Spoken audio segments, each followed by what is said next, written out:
Where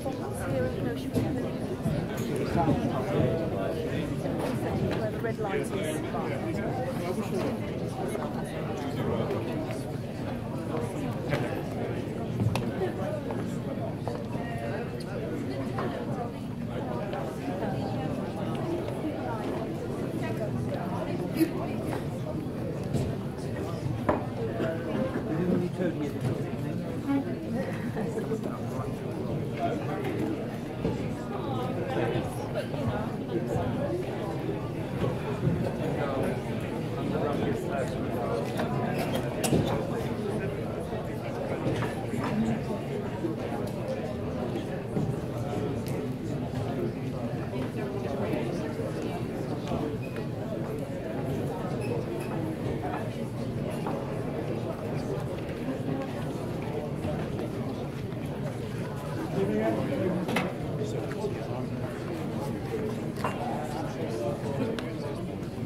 Good evening, everyone. Please remain standing while the Reverend John Quick says prayers for us.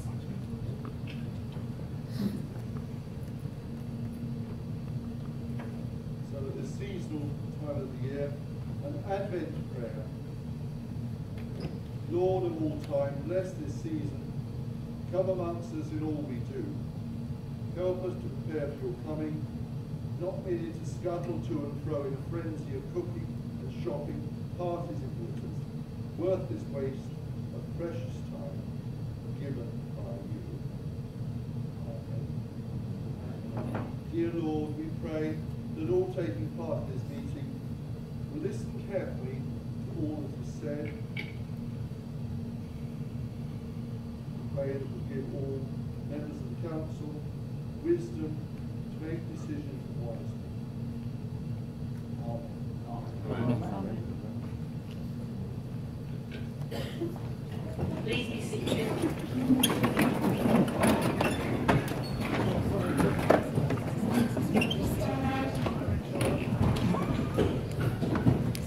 Welcome to our meeting this evening, and a warm welcome to everyone. We don't usually have our meetings here. We have changed to this venue simply to ensure that there's enough space for everyone who wishes to attend. And we've started earlier than normal because we have a very large agenda this evening. One item has been withdrawn, and that is the motion proposed by Councillor Dr. Lily Evans on traffic movement on the DERA site in the south of the borough. That has been withdrawn from the agenda. Do we have any apologies, please? We have apologies from Councillors Cox, David Evans, Lily Evans, Hollingsworth, Jenna, Lyon and Love, and 3 councillors, unfortunately, there may be a little lag to Councillors Jones from the executive. Thank you. We have have the minutes, which are on page 9. I hope everyone who is a member has had an opportunity to read through them. May I sign them as a correct record of our last full council meeting? Agreed. Thank you. We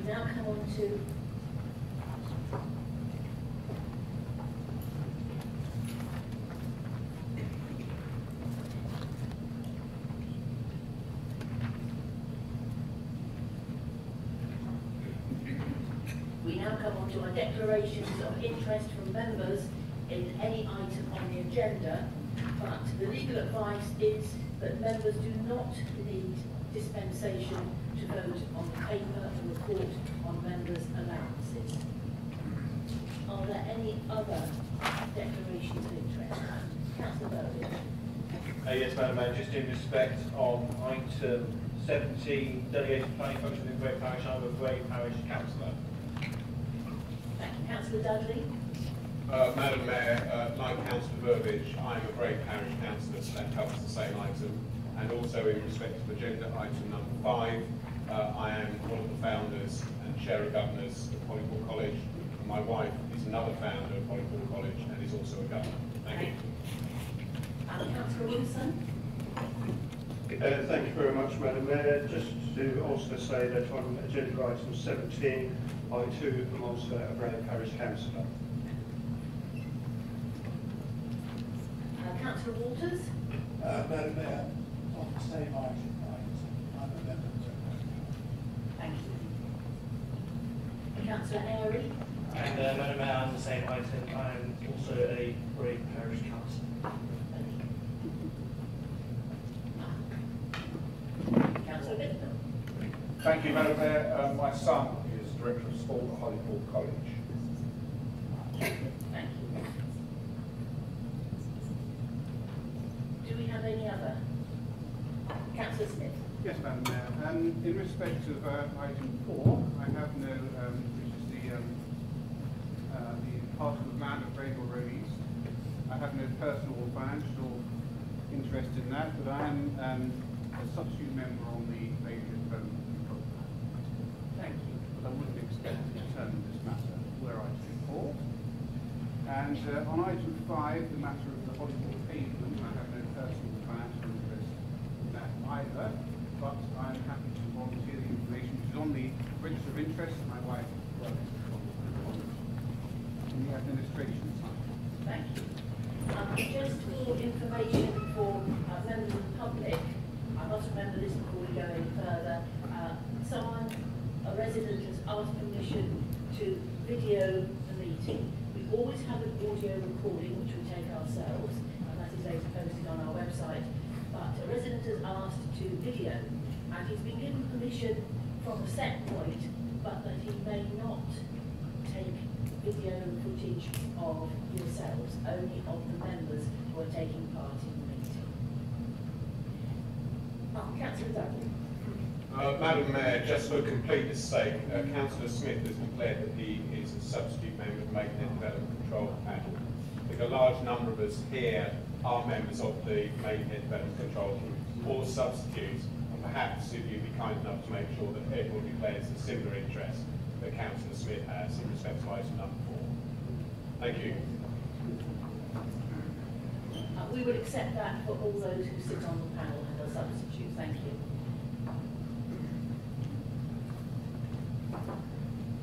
Madam Mayor, I have a point of order. Thank you. Before we get on to the debate and start the clock on it, it would seem to make sense, because we all want to make the right decision here. We all want to hear all the information concerning this vital piece of land. It seems to make sense to me to have the questions that relate to this piece of land before we have the debate rather than after, so we can be fully informed on all the answers. I know there's a possibility that the answers might come up, but it seems to me better if we have them up front before the debate. I can see in the legal legals we have come up with a way of suspending a standing order or two to make sure that can happen. Thank you.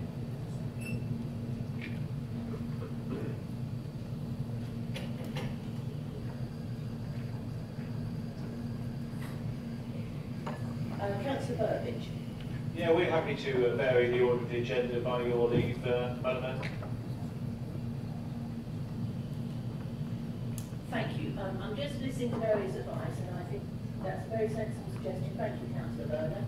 In the spirit of Christmas, that's an excellent suggestion and it's accepted. Thank you very much, Madam Mayor. Because that might make things longer, when we also come to the second petition, which don't have following questions, we will take the second petition first. If you are in agreement. Is that agreed? Agreed. Is the lead petitioner happy with that suggestion? Yes. Right, so we now move on then to item number 5 rather than 4. And it will be introduced first of all by an officer to us before we go into the presentation. Thank you.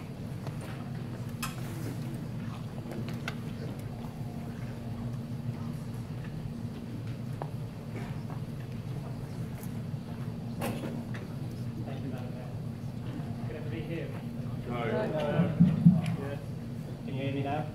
Yes. Okay, I'll try and stand a little closer. A petition has been created requesting that a safe route to Hollyport College be established for children that live within a mile of the school, giving them the choice to safely walk or cycle if they choose. Jane Brocklebank is the lead petitioner, and I would like to thank her for her hard work and efforts in securing 1,065 signatures supporting the request. Additionally, I understand that the request is supported by Bray Parish Council. Due to the location of Hollyport College, a majority of access is by car or minibus, with limited safe walking or cycle routes linking to the local area. In general terms, the Royal Borough promotes and encourages walking and cycling to school, and is supportive of creating routes which are deliverable and cost-effective. Officers have reviewed the aims of the petition and undertaken an initial feasibility study which looks at creating a safe route from Hollyport to the north, from Tushen End to the south, and from Moneygrow Green to the east. Whilst the principle is supported, there are a number of physical constraints and issues which make the request challenging to deliver. For example, limited land available to build a new footway, drainage ditches in close proximity to the road which may require filling in to enable the path to be built. Potential routes are secluded and currently unlit, which may create safety and personal security issues, and general urbanisation of a rural area. In summary, however, I welcome the petition from Jane Brocklebank, and subject to support from Council, would be very happy for officers to develop potential schemes to discussion with the lead members and Bray Parish Council. Thank you very much. Thank you. Do we have James Blunden? James, would you like to come forward? And welcome to the meeting. And I believe you are going to speak on behalf of the petitioners. Thank you.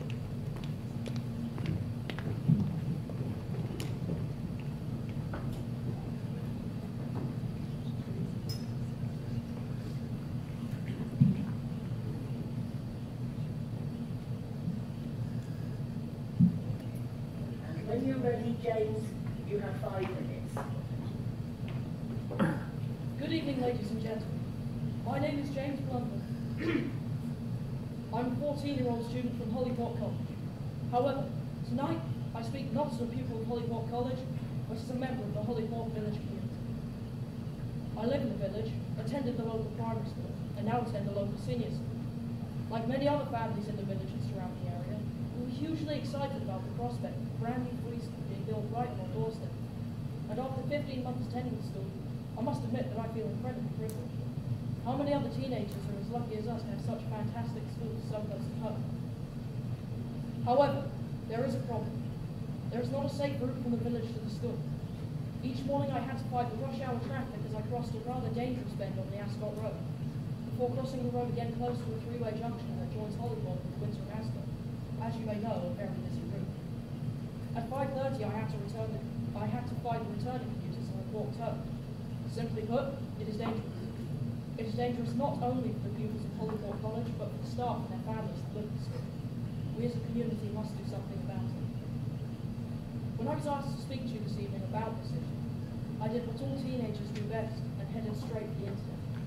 And I was shocked to reach some of the facts and figures published by the government about road safety outside schools. Between 2006 to 2011, there were more than 500,000 collisions within 500 metres of schools, with over 1,000 child casualties above. 1,000 per month. I just wondered how many of these 1,000 child casualties could have been avoided. Furthermore, there was just under 2,000 cyclist injuries outside schools, resulting in 6 deaths and 276 serious injuries. There is some good news, however.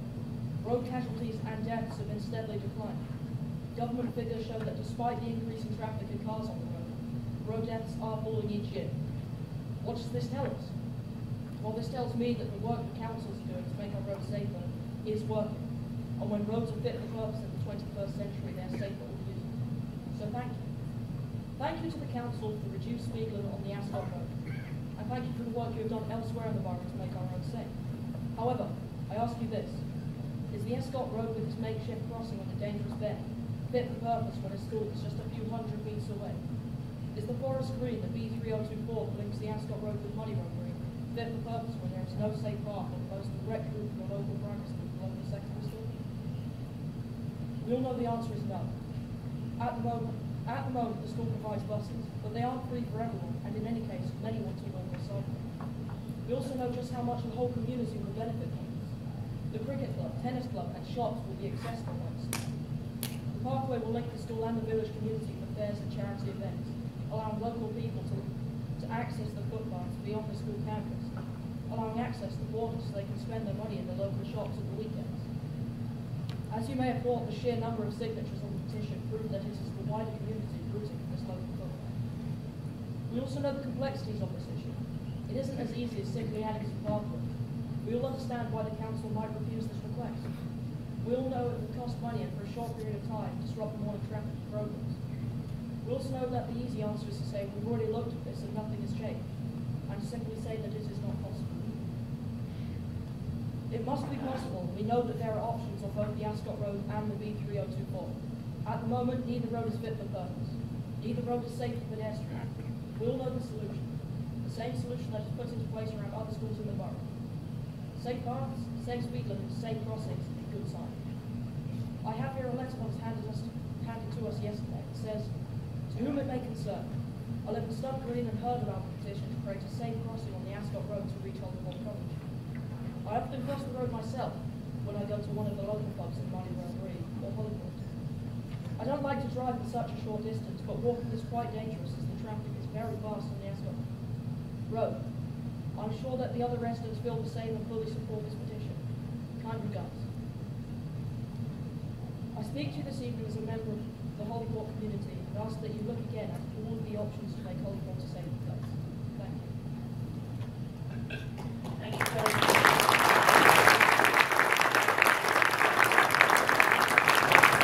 Before you go, James, thank you very much for coming and speaking to us this evening and stating the reasons for your petition so very clearly, which will help inform members when we come to the debate shortly. Thank you.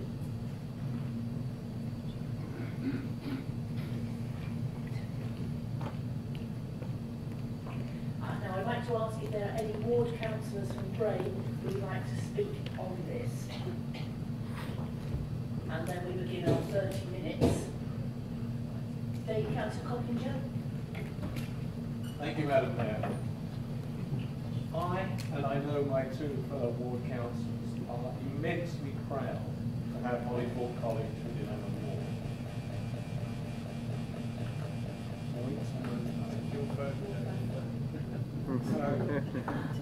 Technology. I'm also very interested in what happens within the school because I am the Vice Chairman of the Governors of Holyport Primary School, which is the main feeder locally into Holyport College. I'm glad that the petitioner mentioned that this is far wider than just getting to school, because one of the key things with Holyport College is the number of boarders and they are totally isolated at weekends unless they can get into Holyport and other parts of the community. So I think it is absolutely essential that we as councillors do find a way through this, and I would ask officers to come back to us with a plan as soon as they can, so that we can meet the needs of our younger generation in trying to save fuel, gain exercise, and walk safely to school. Thank you. Do we have any other ward councillors who would like to speak on this? Councillor Burbidge.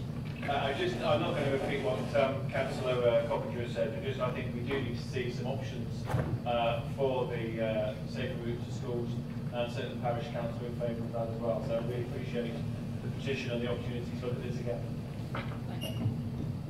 Now, before I go to councillors, does the relevant officer wish to speak after Councillor Waters?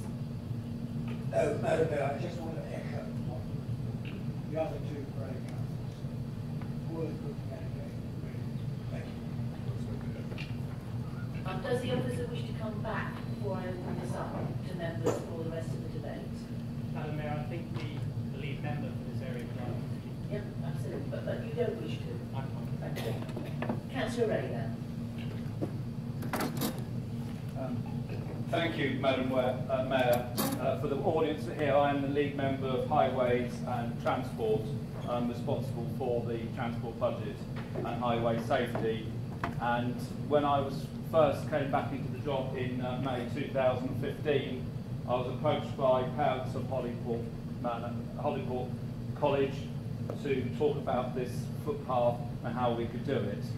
And I thought, I'm a great believer in democracy and seeing democracy work and seeing how the council work. And I said the best way to achieve this would be taking a petition to this council so this full council can debate it and, if necessary, find the necessary funding for this very difficult task. Last night, after a very long group meeting, I drove the route and I walked the route, and it is dangerous, but we have many problems outside many of our schools, and in May of this year I'm bringing out a cabinet paper because we have similar problems with all our Royal Borough schools, and I think there's 57, and we did have a child knocked over at one of our schools last week, luckily not badly injured, nothing to do with road safety, so it is our highest priority. What I am going to recommend for my colleagues after we've debated this subject in full and in public, and as lead member, I could have taken this decision behind closed doors, yay or nay, but I don't work like that. My view is, when we're spending the public money on a scheme as well, it's good to see it being debated in public. So I would recommend to this council notes petition and recognise the need to create a main safe route to school. The council notes that there is £83,425 of highway developer contribution funding awaiting a suitable scheme in Holyport. This council recommends the report to be brought in Cabinet in spring 2016 with potential option to utilise the funding and address the issues raised by the petition, including a full consultation process. That is my motion to council. I hope one of my fellow councillors will second it, and I will reserve my right to speak at the end. Madam Mayor, thank you. Thank you very much. Councillor Coppinger. I'd like to second the motion. Thank you. Are there any other members who wish to speak on the petition and or the proposed motion? Thank you, Councillor Werner. Thank you very much, Madam Mayor. I think it's really fantastic to see this petition coming to council. It's really good to see people getting involved in democracy. We have lots of petitions regarding lots of schools. Often they don't come to the council meeting, they're sort of decided, so well done to Councillor Rayner for getting them to bring it to the meeting. Safe suppose safer routes to school is obviously an absolutely vital thing that we need to do. As the council said, there are many schools in the borough that have lots of problems with traffic. I know that at the moment we're trying to get through a scheme in Oaken Grove, outside First Bay Infants and Juniors. Very happy with the motion. It's just one small change I'd like to propose. It's in 3 to say address the issues raised by the petition and outside other schools. Because I think we should make sure that we prioritise where the need is greatest. And the officers in Council Lane will have a very good idea where the real issues are. I don't know the route. I presume this is going to be one of the top on the list, but we need to make sure we start. I'm particularly concerned about Oaken Grove myself, but it's the prioritising that's important. So I hope you feel you can support that and support address the issues raised by the petition and add in and outside other schools, including full consultation process. I hope that can meet everyone's approval. Thank you. Councillor Rayner, I know you did mention other schools in your speech.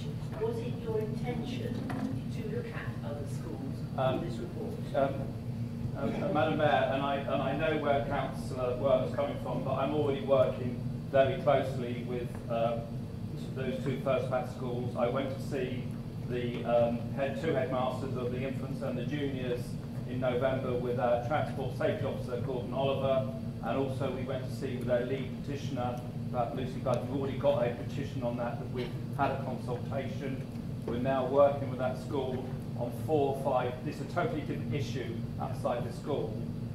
As we say, we've got 57 schools in the Royal Borough or thereabouts, and each school is unique, and that's why we're bringing out a separate paper to Cabinet in spring next year, because we want a policy. This is a problem that we need to solve now, because they brought a petition. I will not allow amendments. Thank you. Councillor Dudley, did you indicate? Thank you very much, Madam Mayor. I think it's worth, just for the benefit of everyone, a clear understanding the £83,000 which Councillor Rayner referenced.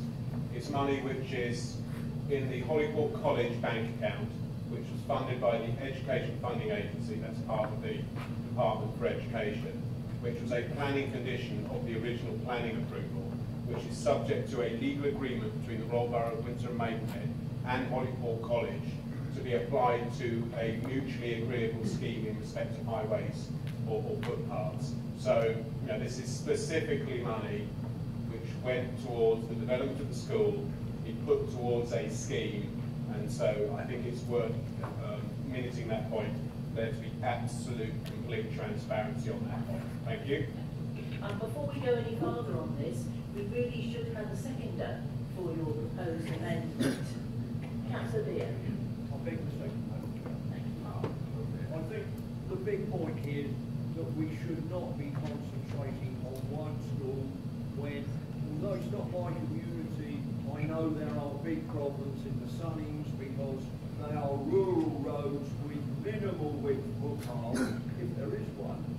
And I think we have to, since we're going to address this, we might as well look at the lot, as I think Councillor Rayner has already said, but let's have it in the resolution. So we are now debating the variation, the proposed amendment. So far I've got Councillor Ed Wilson, Councillor Burbidge, who wish to speak on this.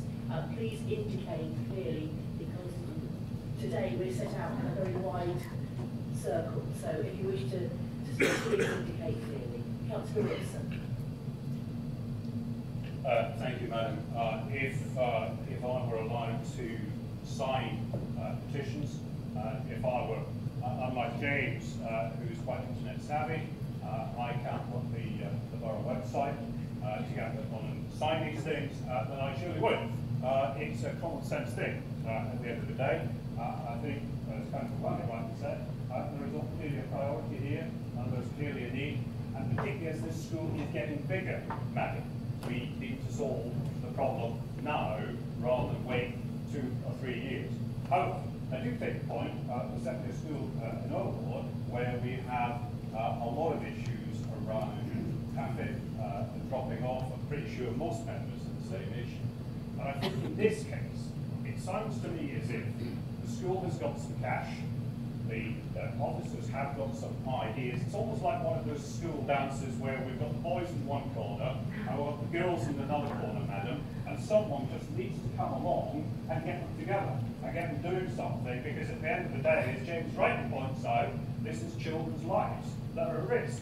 So I would agree with Councillor Rayner that we all get this as a priority, but I would also agree with the motion put forward by Councillor Werner that there are other schools in the borough.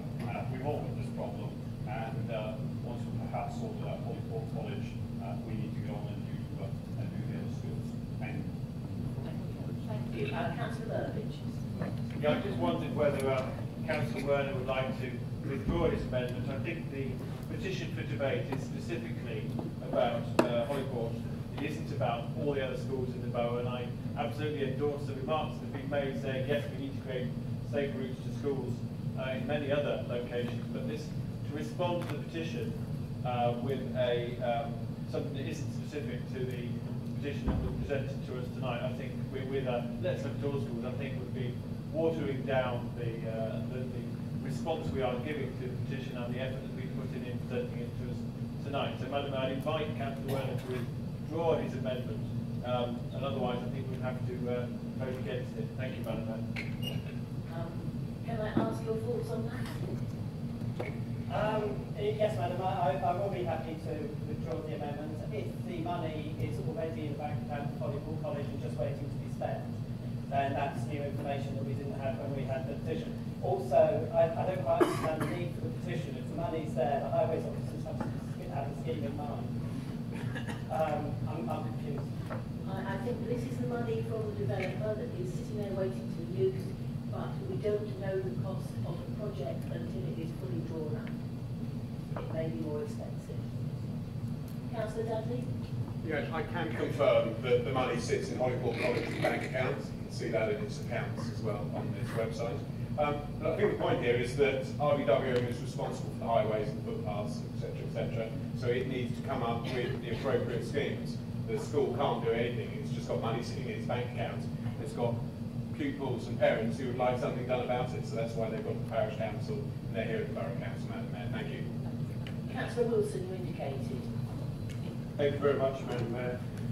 Just to add to what's already been said, as the member for planning and as originally the chairman of Mason Development Control Panel that actually agreed to the proposal of Holyport College, I do agree that as part of the developer obligations, money was actually provided to provide safe means, a safe route to the school.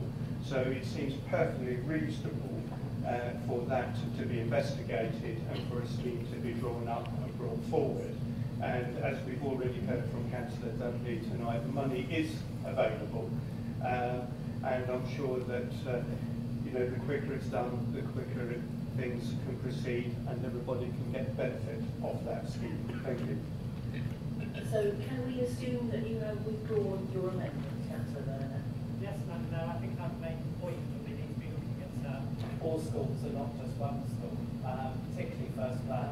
All has already been dealt with, but all in school can also do with some attention, please, Councillor Rayner. I think that will be safe in Councillor Rayner's hands. Thank you. Councillor Bickman. Thank you, Madam Mayor. Just in relation to Councillor Werner, we have in fact 64 schools in the borough, and the bottom line is that we want all our children to be able to get safely to and from school. Unfortunately, not one size fits all. There are different problems at different schools, whether it's footpaths, whether it's people parking incorrectly, and whether the parents and the teachers are taking appropriate action to stop that parking.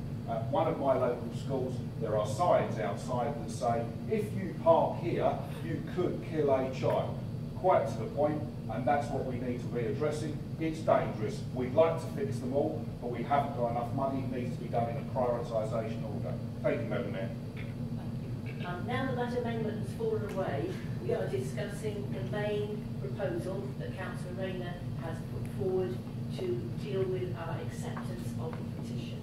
So we're now talking to the 3 points, 1, 2 and 3 that we have before us.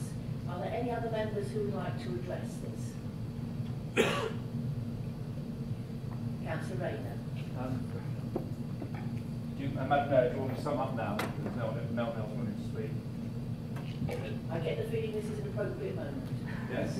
So I propose, I repeat this again, the council notes the petition and recognise the need to create and maintain a safe route to school. The council notes that £83,425 of highway developer contribution funding awaits a suitable scheme. The council recommends that a report be brought to Cabinet in spring 2016 with potential options to utilise the funding and address issues raised by the petition, including a full consultation process. This is not part of the motion, but to give an outline timing for the children and parents of Holyport College. The design and options facilities will take place in January and February 2016 if this motion is passed. Consultation will take place in March and April 2016. The consultations will include ward members, parish councils and residents of Holyport. Again, if we pass this motion, the Cabinet report will come to Cabinet in May 2016. And this is very important because I have to put this in the forward plan, which we will be doing on Thursday, to make people aware. And then, if that's passed at Cabinet, we then have to do the capital bid to get the extra funding. We don't know what that is, only on the scheme. There will be detailed design and procurement, which will take place in July 2016. And then we'll appoint a contractor to start work on it, and hopefully completion by the end of October 2016 if this motion is passed and we get the funding from the council. Thank you. Thank you very much for summing up the proposal. Now I'd like to put this to the meeting. Do we need a name vote or are we all agreed? Agreed. Thank you. If anyone has come specifically for this item and they would like to leave at this point, they're very welcome to stay for the rest of the meeting. But if you would like to leave, we'll just pause for a moment so that you can leave if you wish to. Thank you.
Changing the order, as we said at the beginning of the meeting, agreeing to Councillor Werner's suggestion, it does mean a tiny bit of rethinking because not all of the questions are related to the particular petition which is going to come forward after them.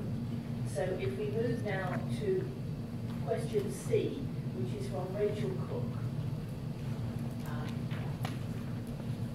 Is she here? Are you with us this evening? Hello. Please come forward and put your question. Thank you. Thank you, Madam Mayor. Can everyone hear me? Yes. So I'm asking the question to Councillor Bateman.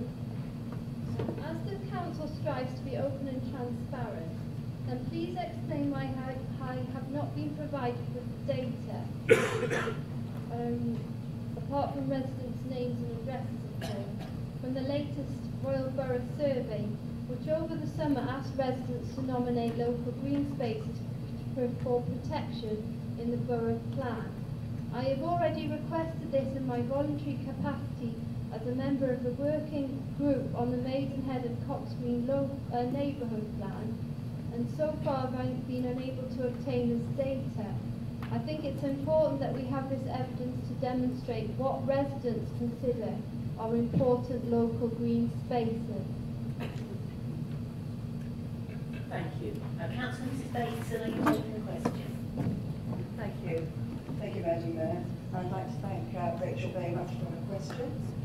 Earlier this year, the Borough Council ran an online survey to obtain residents' views on certain policy questions. This was to feed into the preparation of the new borough local plan, and the results from each question are only analysed at the point they are required for policy formulation. One question asked residents if they wish to nominate any areas of local green space designation. This result of that question has now been collated, and we are able to answer your question. In summary, 263 suggestions were made, with the most popular being Proudfield with 88 nominations, Rainey Road East and Deerswood Meadow, 55 nominations, Greywick Park, 11 nominations, sorry. No other piece of land received more than 8 nominations, with many only being mentioned once. The borough will consider whether the areas nominated pass the legal test for designation, and also whether any designations are planned in emerging neighbourhood plans. If the Borough Council nominates any area as local green space, then this will be done through the Borough local plan. Thank you. Do you have a supplementary? Well, I think you've almost answered that, because I was just going to say that our petitioners have worked incredibly hard, as you will see when you see our film and our presentation, to demonstrate to you all that the space at Raymill Road East deserves to be designated as local green space under Section 74 of the National Policy Planning Framework, due to its popularity with residents. I'm very sorry to stop you. Okay, but the question was, what's the procedure that residents have to follow to nominate local green space? Is it something that we can actively pursue? Thank you. Well, we've already done that in the summer, as I just said, with all the nominations that came through. But we have a motion later on in the agenda, which is going to be soon now, which will deal with the open space. The intention is to update the audit, which we had last published in 2008. If that's any help. Thank you. I believe you have another separate question to put. Yes, thank you, Madam Mayor. I'd like to address the following question to Councillor Wilson, because he's the lead member for planning. Paragraph 73 of the National Planning Policy Framework states that open space makes an important contribution to the health and well-being of communities. And paragraph 74 states that existing open space should not be built on unless an assessment has been undertaken which clearly shows the open space to be surplus to requirements. I haven't been able to see any assessment, so I wonder if you could provide the assessment that clearly shows why the council considered the public open space at Raymill Road East, Deerswood Meadow, surplus to requirements, allowing you to sell it and build on. Thank you. Councillor Wilson? Thank you very much, Madam Mayor. And I would like to thank Rachel for her question. Proposals for Raymond Road East will be the subject of a planning application in mid to late 2016, which will be submitted by the Council's development partner, yet to be procured. The application will need to make a case for development, including demonstrating that the National Planning Policy Framework is complied with.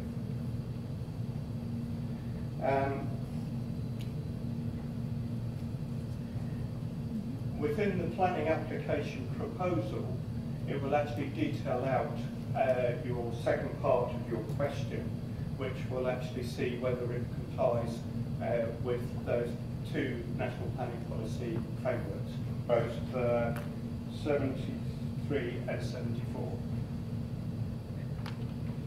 Thank you. Do you have a supplementary question? Thank you, Madam Mayor, I do. Could you just bear with me? It takes me a little bit to get to the end, but I do have a question. The council figures I have shown show that Maidenhead is a deficit, a public open spaces deficit of 62 hectares, compared to Windsor with 20 and Cookham only 7. Maidenhead has 3 times less open space available to the public than Windsor, and your documents show that semi-natural open space is significantly lacking in North Maidenhead. So building on the space that Raymore Road... I'm really sorry, but the supplementary is not a statement of fact from you, it's only a question. I'm very sorry. Okay. But these things will be debated when we get to the All right. motion. Well, my question was, the Conservative manifesto said you would maintain and improve our parks and open spaces. It doesn't say that you will build on them. So I just thought I'd ask you why you're letting down the people of Maidenhead by further reducing our public open space. Councillor Wilson? Thank you very much, Madam Mayor. Just to simply say, firstly and foremostly, we're not letting down people of Maidenhead. I want to immediately say, come back with that response. Secondly, we have a motion later on the agenda to deal with this very subject of open space revision, and it is something that we will look at. Obviously, we have quite, on the 20th of October, it was announced this objectively assessed need of housing provision for the Royal Borough of Windsor and Maidenhead, which equates to 712 dwellings per annum for the planned period. And obviously, you know, we will have to look at all scenarios and work that out as we currently prepare our level plan for submission. Thank you very much for your questions. Do we have Craig McDermott? Are you ready if you'd like to come forward?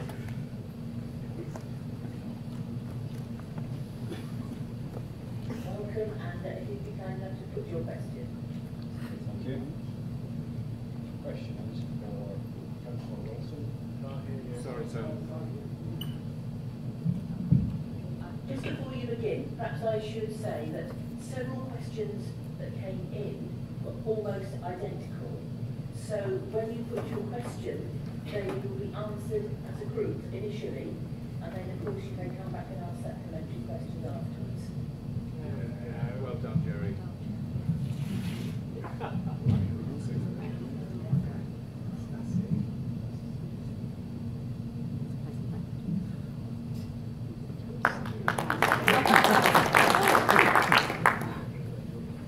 Thanks for that.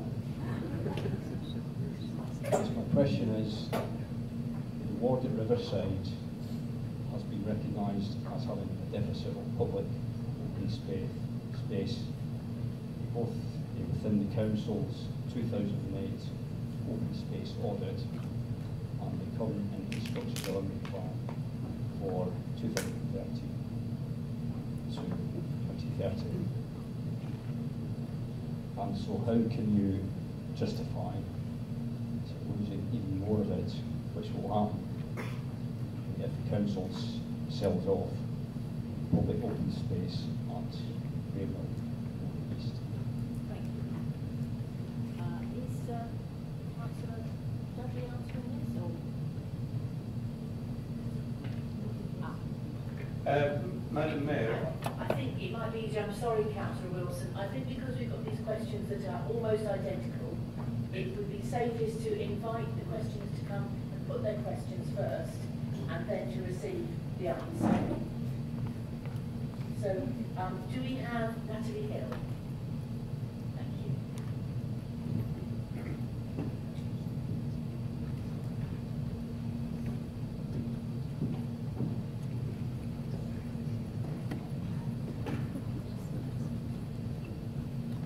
My question was actually exactly the same, but addressed to Councillor Dudley. So my question was, your ward at Riverside has been recognised as having a public deficit, public open space, both within the Council's 2008 open space audit and the current infrastructure delivery plan. And so how can you justify using more of it, which will happen, if the Council sells the public open space at Raynell Road East? Thank you.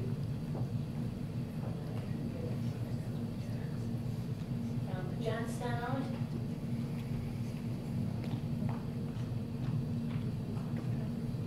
Thank you. When you're ready, if you put your question. Also for Councillor Dudley, the latest council studies show that your ward has a deficit of open space. So I would like to ask what you think about the fact that building on this open space would make this deficit worse.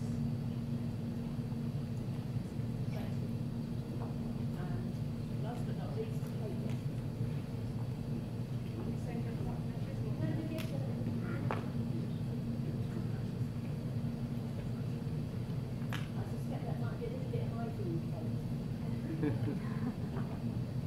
my question is simple.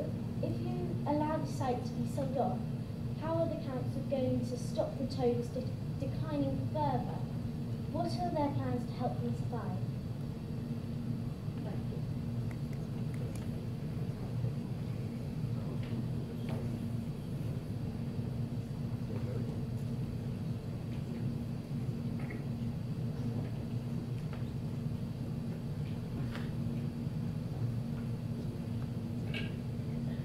Now, I know that the relevant councillors have discussed preparing an answer to these almost identical questions. Are you taking them, Councillor Wilson? Thank you. Thank you very much, Madam Mayor. I'm actually dealing with all the questions that have been put. To meet the borough's assessed future housing growth requirements of providing 712 new homes per annum between 2013 and 2030, the Council has examined the potential of accommodating new homes on a number of sites, including the council-owned land at Raynell Road East. The completed feasibility work reported to Cabinet has identified options for the development of the site. Following positive feedback received from residents at a public consultation event held on the 16th of December 2014 on the preferred option, the Cabinet on the 26th of March 2015 approved the proposal to market the western part of the site.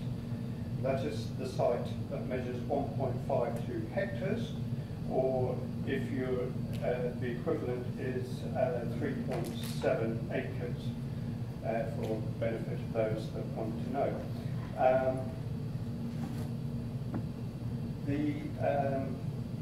As a potential residential development opportunity for 64 homes and retain the remaining land measuring 0.94 hectares to the east as green open space, and that 1.94 hectares is actually the equivalent of 2.3 acres, just for the benefit, and also that land to the east is actually in flood risk zone 3, just to make it absolutely clear.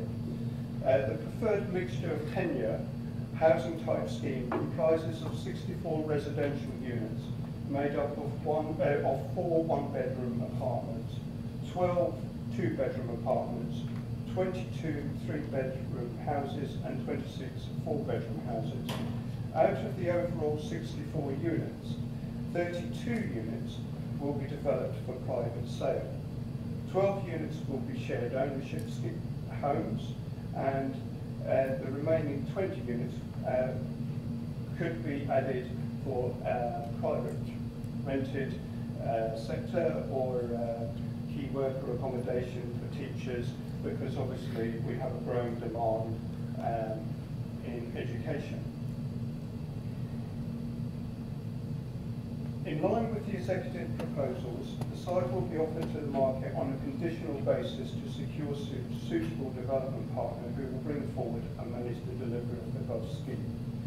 However, I just would like to repeat once again that the land to the east of Raymond Road East is actually designated to remain as green open space. Thank you, Councillor Wilson. Madam Mayor, point of order. The questions haven't been answered in any way, shape or form. He hasn't actually answered the basic question, how can you justify losing involvement with the land? Can we have an answer, please? I thought I heard the reason being that there was a great need for land for housing to meet the required numbers, 712 houses to be built, 712 homes to be built each year. So is that? I heard him say it. Do you wish to come back, Councillor Wilson? Thank you very much, Madam Mayor. I just would like to make this absolutely clear. You know, we have a huge demand for increased housing throughout the whole of this Royal Borough. And make no mistake, this is going to cause issues throughout the whole of the Royal Borough. But we have this demand. It has been announced publicly that the Royal Borough's figures of 712 per annum. So because we are as an administration, wish to protect our green belt, we have to look at bringing back into life previously developed sites or brownfield land, and this particular area was always designated for development. It is just the land to the east which will not be developed and which will remain as green open space. I think that clarifies the position, Madam Mayor. Thank you. Our officers agree that you have answered the questions, that as well as mentioning the housing needs, you've mentioned that there will be further assessment. So I think, yes, we all agree the questions have been answered. Thank you. Can I ask, are there supplementaries following on from the answer?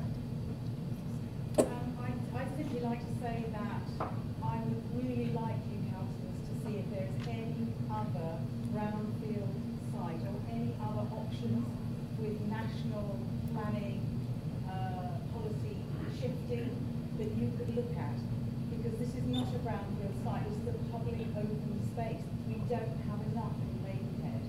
And So can I ask you a question? Is there not brownfield or other space that could be developed instead of Deerswood Meadow?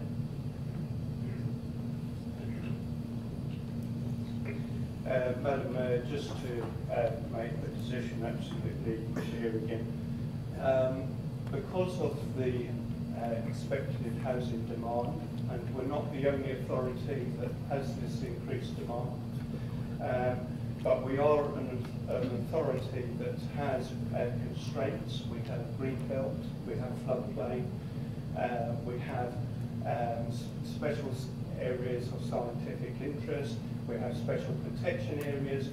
Therefore, we are very limited as to where we could provide future housing development.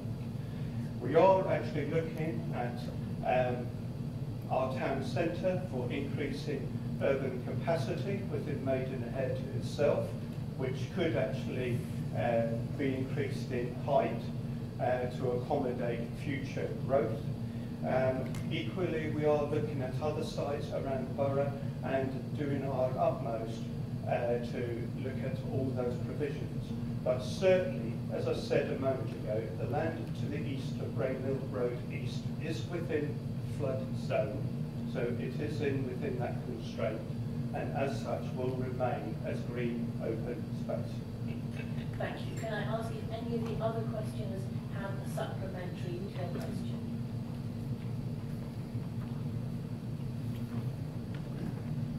Thank you. We do, Madam Mayor, we do.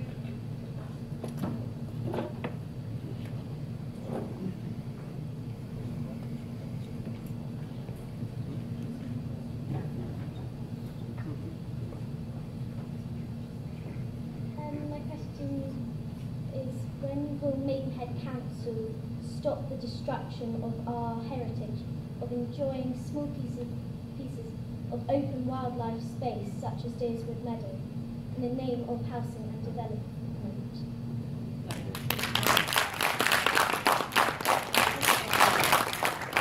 Councillor Wilson. I would like to thank Kate for a question. Obviously, all of these aspects will be taken into account when the planning application is submitted. It is assessed, it is looked at, the particular environmental impact, and obviously all of those will be given due consideration at the appropriate time.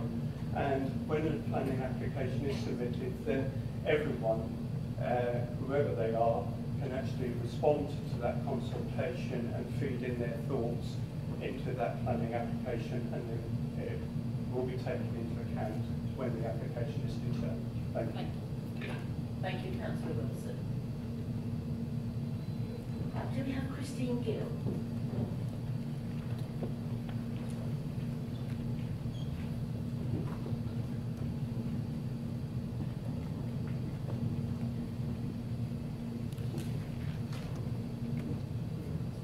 Welcome, and when you're ready, put your question to us, please. Me here? Yes. I just wanted to ask both Councillor Wilson and Councillor Dudley. I did attend 2 of the meetings and I didn't hear what he's actually said happened. But has the proposed development land at Raynhill Road been promised or offered to any building contractor, either in writing or personally? Is Councillor Dudley going to take that? Happy to do that, Madam Mayor. Thank you very much for the question. I can confirm, and I am a ward councillor for Maidenhead Riverside, being member for finance and for property. I can confirm that the council has not entered into dialogue or contract, either verbally or in writing, with any potential purchaser or parties for the proposed sale of land at Raynhill Road East.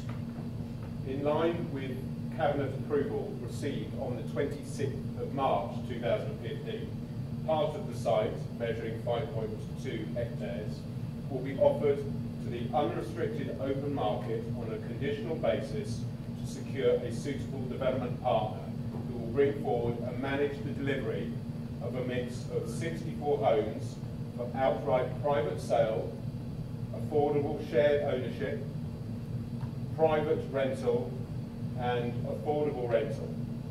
The latter will be purchased by the council to provide homes at market rent for key workers such as teachers, which is one of the manifesto commitments of the Conservative group of the Royal Borough of Windsor and Maidenhead.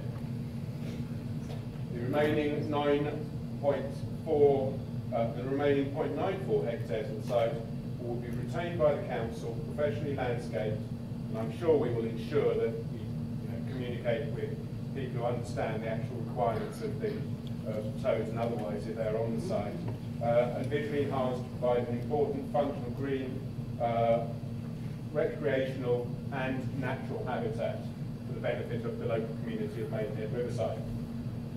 Marketing of the site on a conditional basis by informed tender will commence in early 2016. Expressions of interest for the site from potential purchasers, developers will be invited by a specific closing date. Due diligence will follow.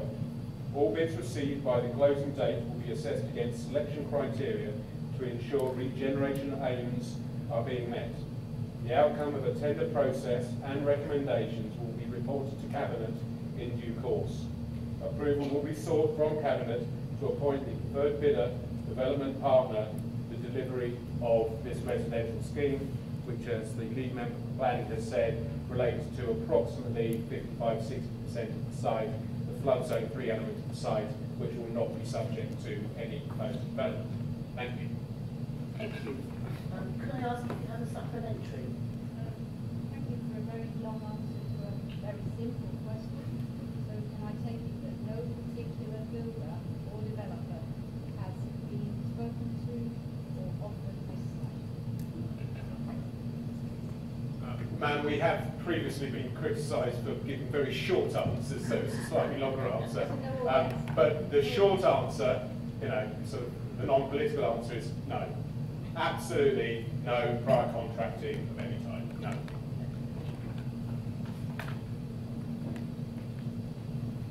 Do we have Tony Gale? When you're ready, if you come forward, sir.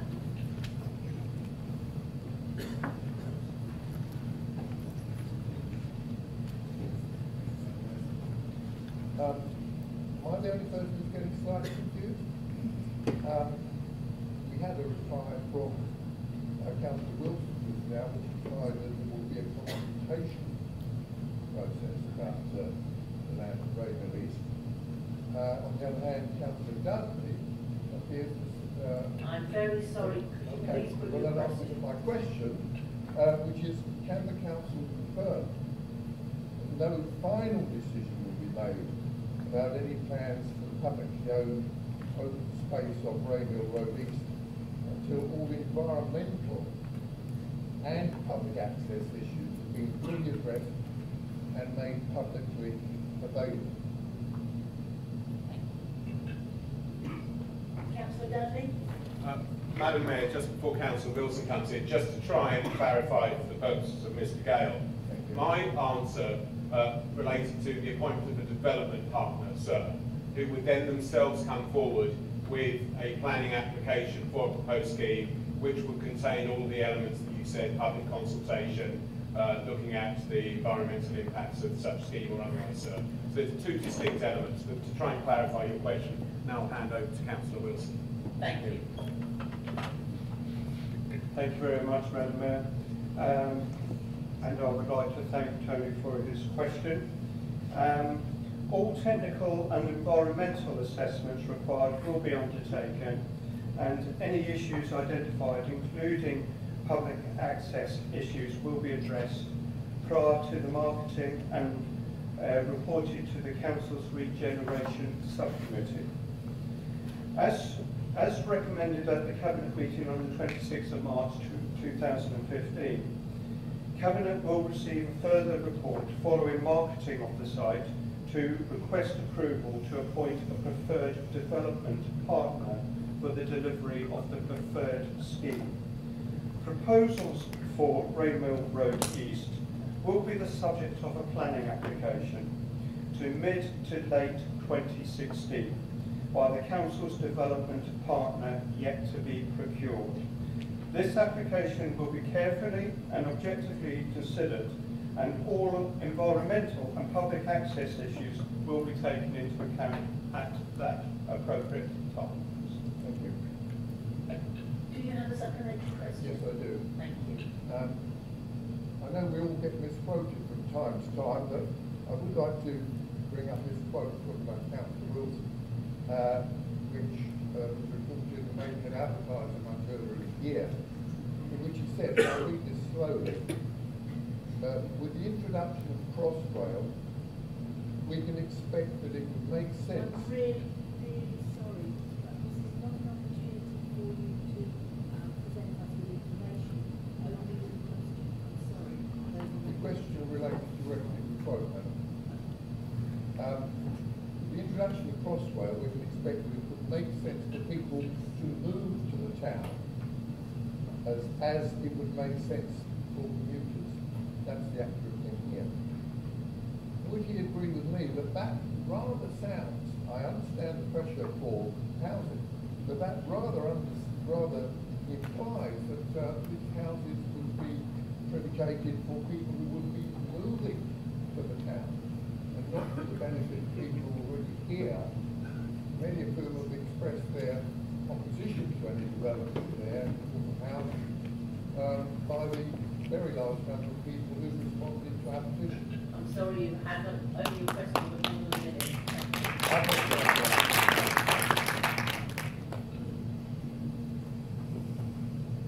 In response to my quote, and just to clarify, we are in a very much a unique position, and we should openly embrace it with all our might. We have Crossrail coming to Maidenhead. It is good news for Maidenhead. It will bring a lot of investment into Maidenhead, as we are already seeing. Some of our Grade A office accommodation that is under construction, some has already been taken by companies wishing to move out of London into Maidenhead, so they can actually see the benefits of Maidenhead as a good strategic hub within the Thames Valley. Now, obviously, if we've got people working within Maidenhead, which is good news, we ought to have places for them to stay. And so therefore, it is not unreasonable for us to build houses to accommodate that future growth and demand.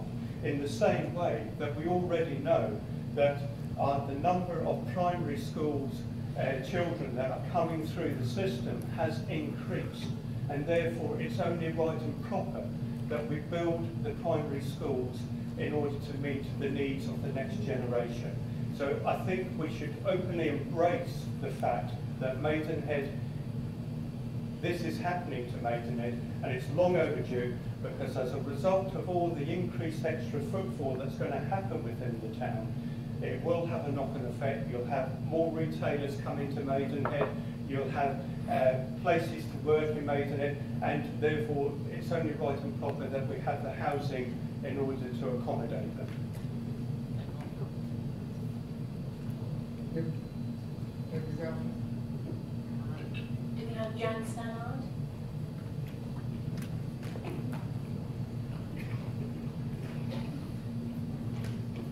Sorry, Councillor Wilson, another one for you, but a new subject. Could you tell us why the housing site assessment in the consultation to the local borough plan, which seems less to be a consultation but more of a done deal, okay? Can you say why it stated there were no known conservation issues on the Raynor Road East site, when it's common knowledge for over at least 20 years that there is an unusually high population of toads here, and it's such a large colony, it's of regional importance. The common toad is listed as a biodiversity action plan priority species, deserving consideration and protection from adverse development. So why did it say there were no conservation issues? It's misleading and undemocratic to say that when there clearly are. Thank you.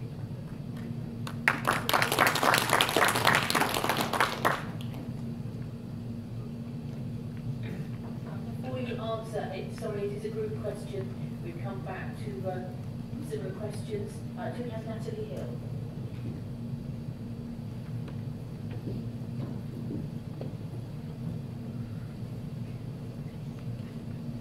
Are you ready if you put your question? Yeah, my question is similar and is to Councillor Dudley. Why was the land at Rainmill East considered to have no conservation issues when the toad patrol has been there for about 20 years and there are toad warning road signs? Councillor Wilson? Thank you very much, Madam Mayor. I will be dealing with both of the questions that have been put, both from Jan and from Natalie, which I thank them for. The site assessment that was undertaken to support the January 2014 preferred options document did not identify any nature conservation issues on the site itself. Although we are fully aware that toads do have habitat the general vicinity. So, you know, I think that is without doubt. I do agree with you on that we are aware of that. But we have separate consultants who deal with the ecology side as part of our borough local plan process. Obviously, when the borough local plan is being prepared, there will be a draft coming out towards the end of February, and as a result of which these matters will be taken into account. Can I ask if either or both of you have supplementary questions.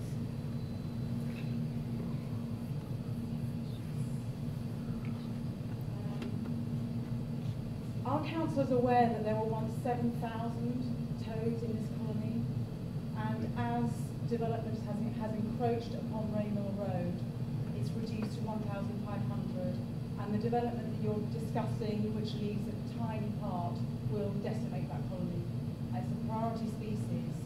And we have to have green spaces, we have to have space for wildlife.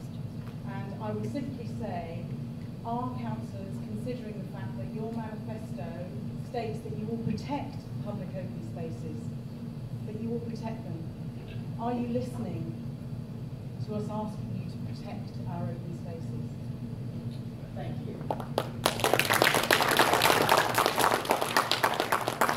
Councillor Wilson, it's a busy night for you tonight. Cheers, Madam Mayor. But I'm very grateful for the questions that have been put. Later on this evening, we have a motion that's been put by Councillor Smith in respect to the open space audit. The last time that the open space audit was carried out was 2008, so it seems perfectly reasonable for members of this council to support that motion, that we review that open space audit, and that information can be provided as evidence within our borough local plan submission. So we do take it seriously, and we will look at all areas of open space throughout the whole of the Royal Borough when we are doing our borough local plan. Thank you. We're now going back on our agenda to item 4, which is the petition on the topic we've just been hearing about for some considerable time. Could I ask, it's Mark Shepherd, the officer, who's going to come and introduce this to us. Thank you.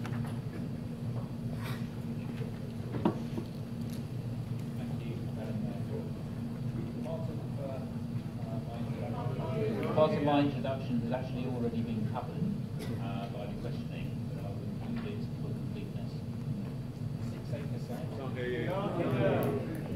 6 acre site, former playing fields to St Luke's School.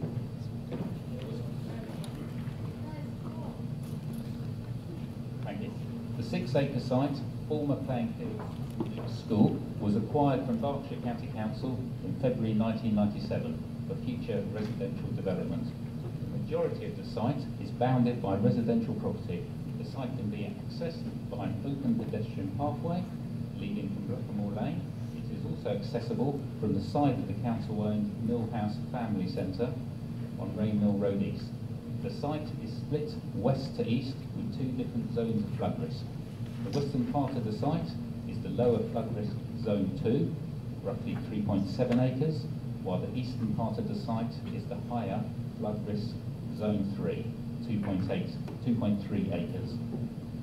Options for the future use of the site were considered at Cabinet in October 2013. Options included the provision of adult social care, a new school, and residential development. Residential development was the preferred option. Cabinet updates were provided in February 2014 and July 2014. A feasibility study by GBA Property Consultants confirmed the suitability of the site for future residential development. The report discussed delivery options available to the council, including self-development or a direct land sale of the site, subject to council conditions as to the form of the actual development. The indicative scheme layout from the feasibility study included, as has been mentioned before, 64 dwellings comprising 26 4-bedroom houses, 22 3-bedroom houses, 12 2-bedroom flats, and 4 1-bedroom flats. It is proposed that approximately 50% of the site, that's roughly 32 units, will be developed for private sale housing, 20% as shared ownership, and 30% retained by the council as private rented units, about 20 units. In March 2015, Cabinet recommended a development manager be appointed to market the lower flood risk site and identify a suitable development partner to the council. The remaining 2.3 acres of the site, contained in the higher risk cluster 3, would be professionally landscaped to provide high quality public open space. A development partner is expected to be confirmed in the first quarter of next year, as has been described by Councillors Wilson. The site will be subject to a full planning application. Thank you. Thank you. Now, I hope you'll be able to bear with us because our technology isn't quite as up to date as we had hoped. And so you may find that the sound you will need to listen to carefully because where is it coming from? Yeah, where is it coming from? Right, now the sound's coming, hopefully will come through all the speakers, but you may need to listen very carefully when we get to that point. But first of all, we're going to be spoken to by Jan Stannard, who is going to speak to us for a minute, and then the rest of the time, 5 minutes, is going to be used with a film for us to watch, with a rather quiet soundtrack. The land at Raynham Road East should be taken out of the borough local plan of housing for 2 reasons. First, for public open space to be sold off, it must be surplus open space, and Maidenhead has a big deficit according to your current infrastructure delivery plan. So the sell plan fails to meet section 74 requirements. Second, your document states that there are no known conservation issues on the site, but there are. It's home to a toad colony so large that it's of regional importance. Professional landscaping will destroy the toad's land. Toads are a priority species in decline. You have a duty to plan for biodiversity. The inclusion of the misleading statement about conservation means the consultation process was undemocratic. Your manifesto pledges to maintain and improve public open space. We expect you to act with integrity and to honour this pledge, and to honour your core strategy to listen to the residents of this borough and to act on what we ask. And what we ask is that you remove Deerswood in totality from the plan and designate it local green space. And each council has 2 slides with those points developed. Thank you for listening, and we now have our film about Deerswood.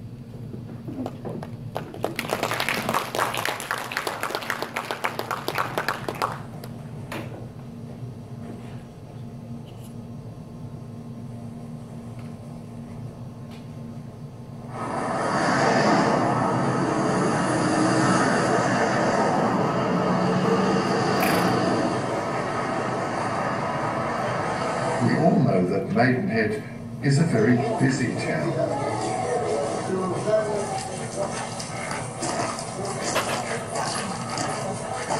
But there is a green oasis, Deerswood Meadow.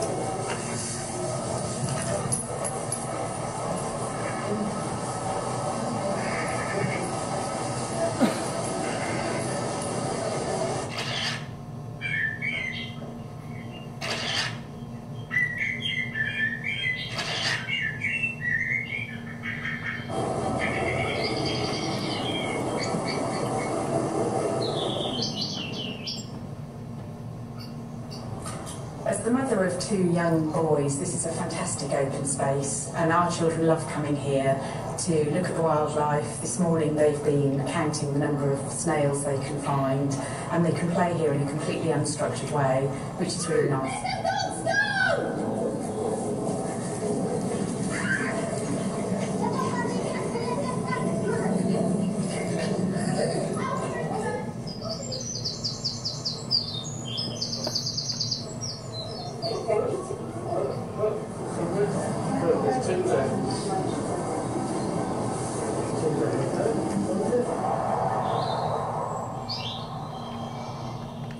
It's vital to have green spaces which bring a sense of community and a sense of value to the whole environment. I mean, if we lose this place, it's just going to be developed into another big housing estate, another big block of houses, which is filling up all of Maidenhead.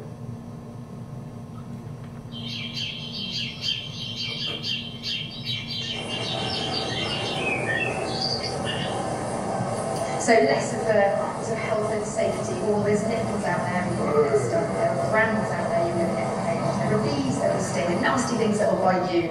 I'm more of the, I'll just go out there and stop and smell and listen and just have a good time.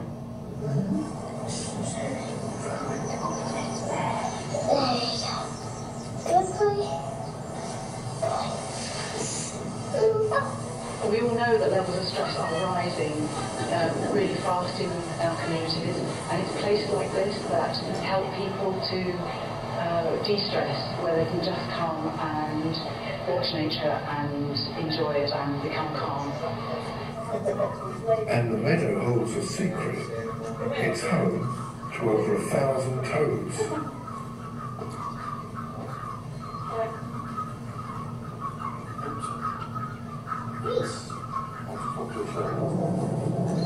I've been doing Toad Watch for about 4 years now, and I've kept a record of how many we've got over the years.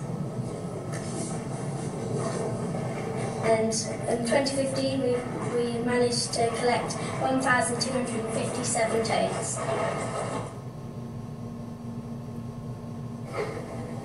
For now, the meadow is there for everyone to enjoy. But once it's gone forever.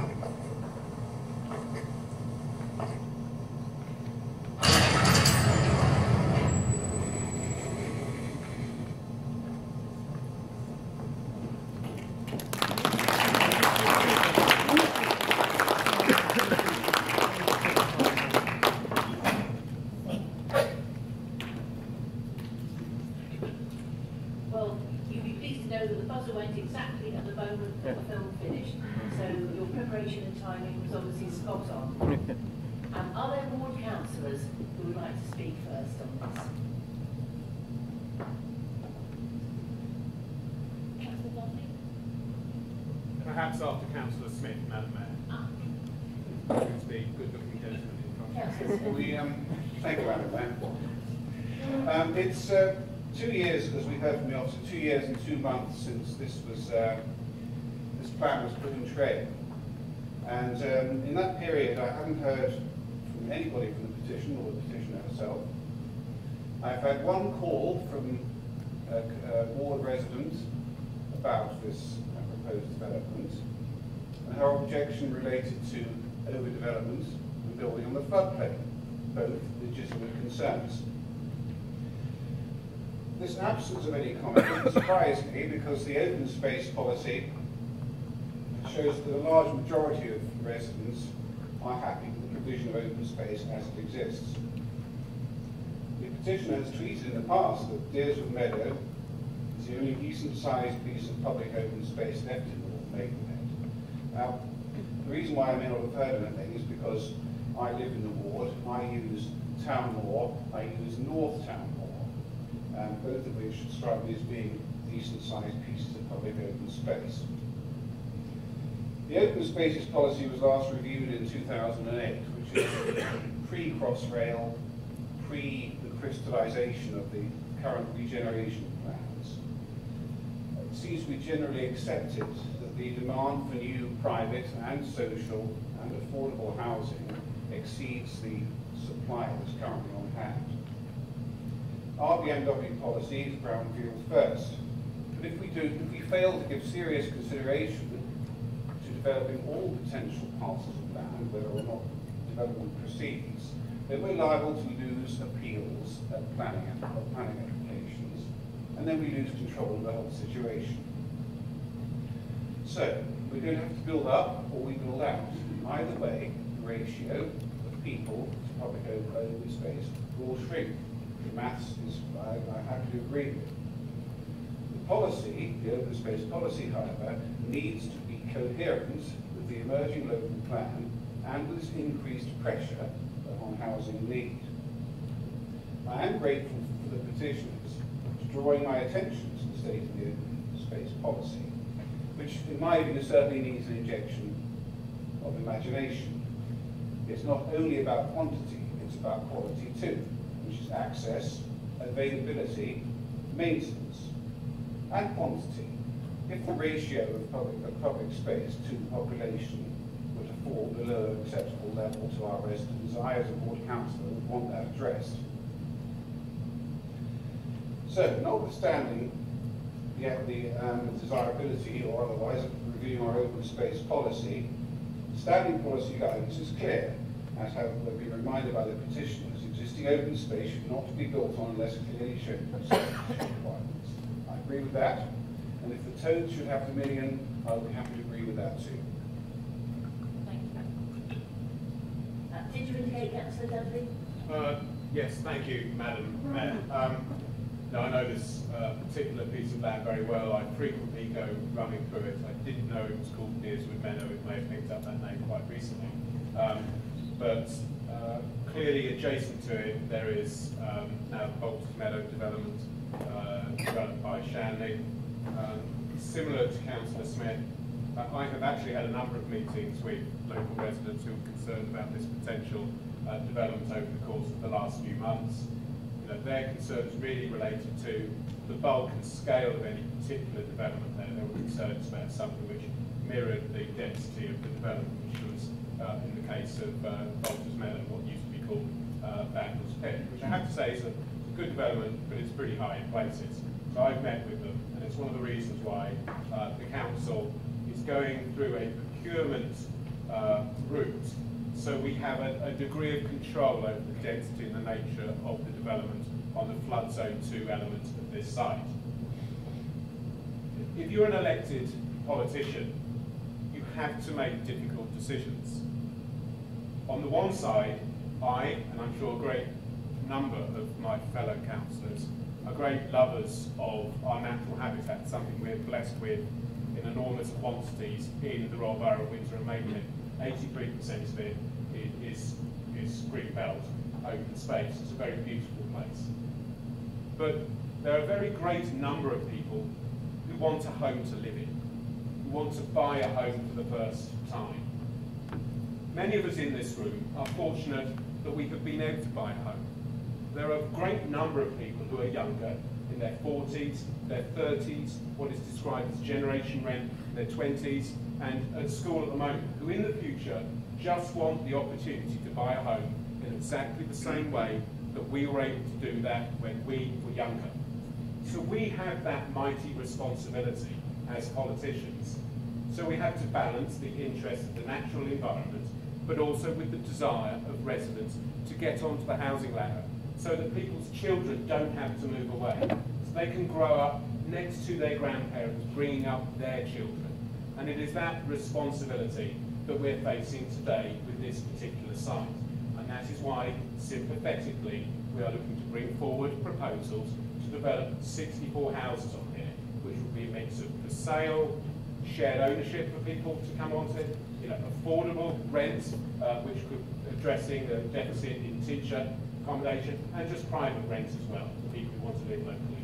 A sensible, balanced scheme which enables people to achieve one of the basic things that they actually want to do in life, which is own their own home. It's not easy, but that is something we are going to do throughout the Royal Borough. Thank you, Madam Mayor.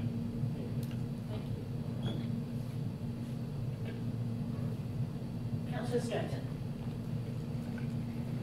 Thank you very much, Madam Mayor. I may repeat some of the things that have been said already, but I think they're worth repeating. I am speaking in my capacity as principal member with a responsibility, amongst other things, for the borough's public open spaces. To start, I would like to thank the petitioners for bringing these details to the attention of the council. And following the document that was dropped off at my house by Rachel, I certainly know a lot more about toads than I did before. Although some 15 years ago an acquaintance of mine owned a property backing onto the site in Blackmore Lane, and I did witness the hundreds of baby toads hopping through his house. Yes, I did say through his house, down the corridor, through the kitchen, into the back garden to the fields beyond. And nothing would give me greater pleasure than to be able to assure the petitioners that we could unequivocally support their petition as set out. Unfortunately, it's as with so many things, life is not as simple as that.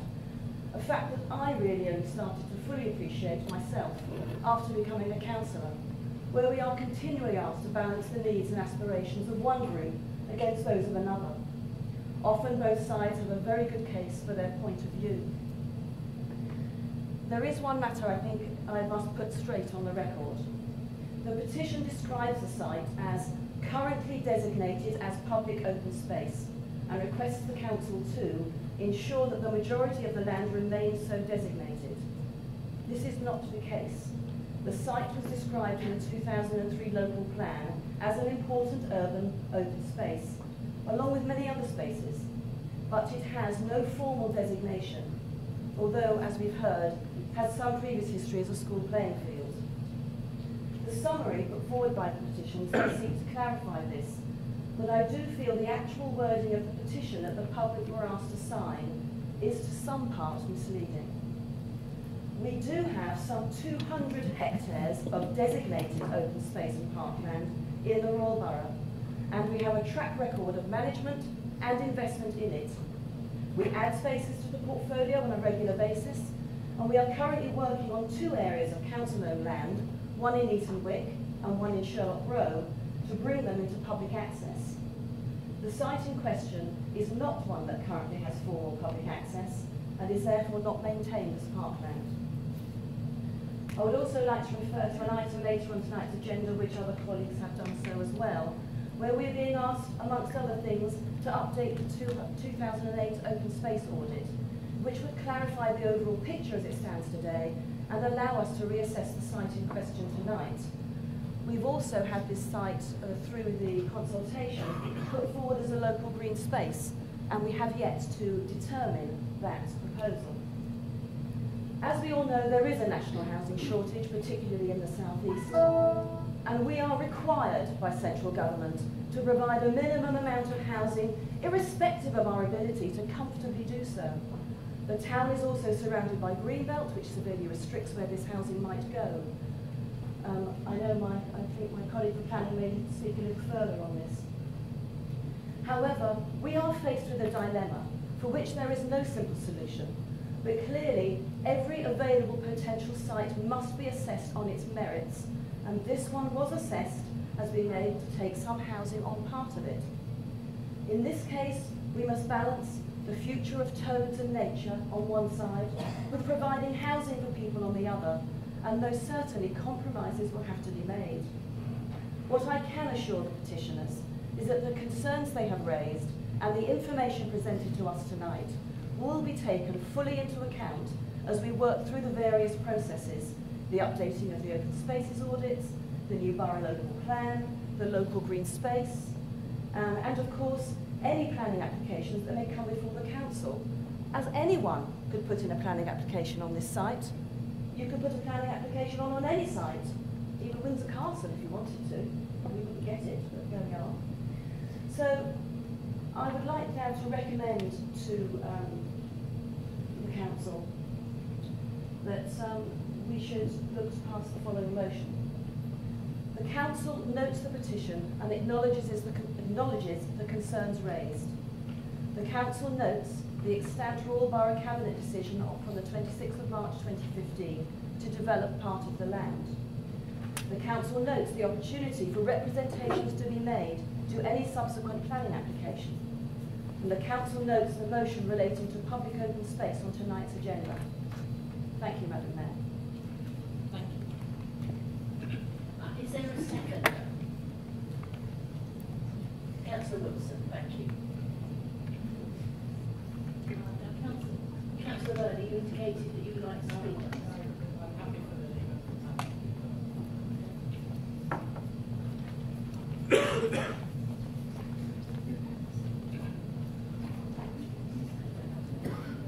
I'm not sure he does want to, but I will ask him. Councillor Wilson, do you wish to speak on this? If I may, Madam Mayor, I mean, a great deal has already been said, so I don't really want to repeat an awful lot of what has been said before. But as we've already heard from Councillor Claire Stratton, certainly 83% of this Royal Borough is Greenbelt, and we, as an administration, wish to protect our green belt. This particular piece of land, as has already been notified by our officer, was actually purchased from Berkshire County Council back in February 1997 for future residential development. So it was already earmarked back in 1997.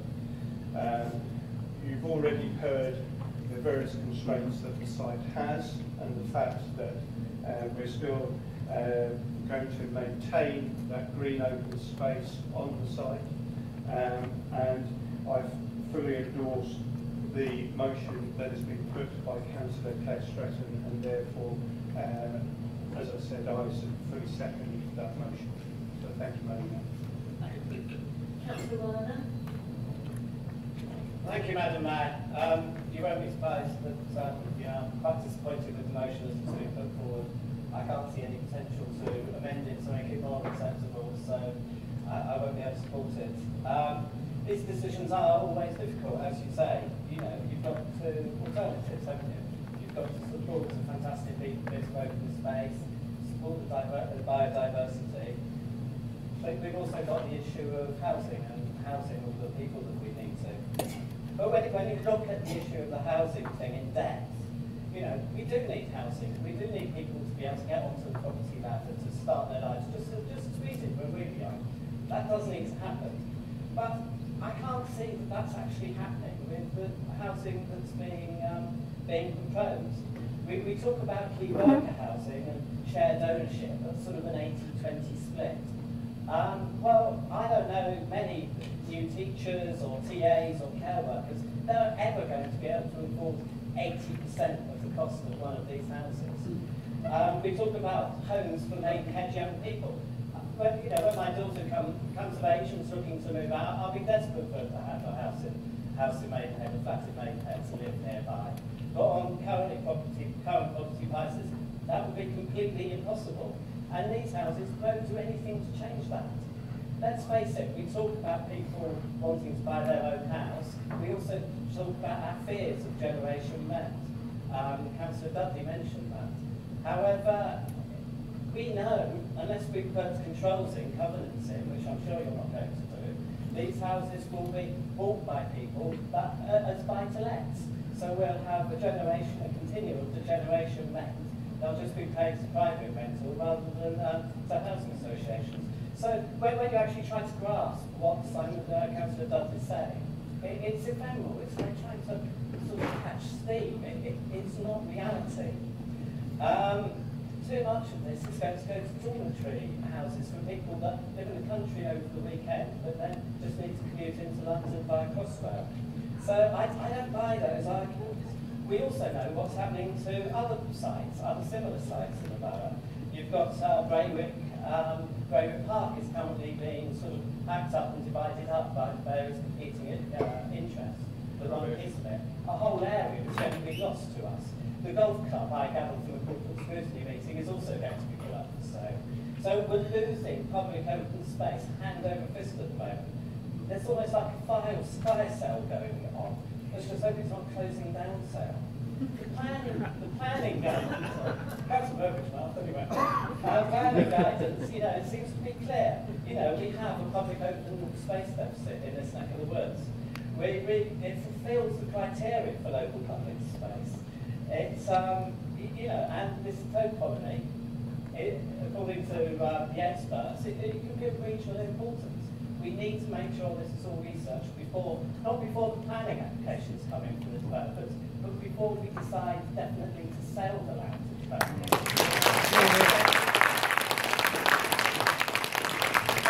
Let's gain control of this land until we've made those decisions. So I suppose what I'm asking, I know you're not going to support not selling it, but at least can we postpone the decision until we've got a proper open space audit, until we've got a proper biodiversity report on the site. We need to be really careful about selling up this land. It's precious to us. Once it's gone, it's lost forever. We can never knock down the houses and put trees and get the toads to come back. It will be lost forever. So let's just press pause on this make sure we have the impact studies first before we sell the land, not before we put it out to planning commission. Thank you, Madam Mayor.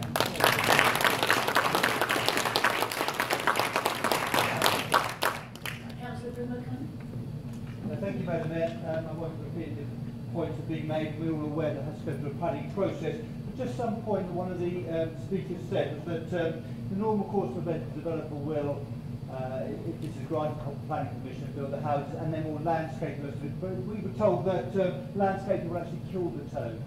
And therefore, I think we just need to register the fact that the normal course of event landscaping option has to be sympathetic to retain biodiversity if that becomes the outcome.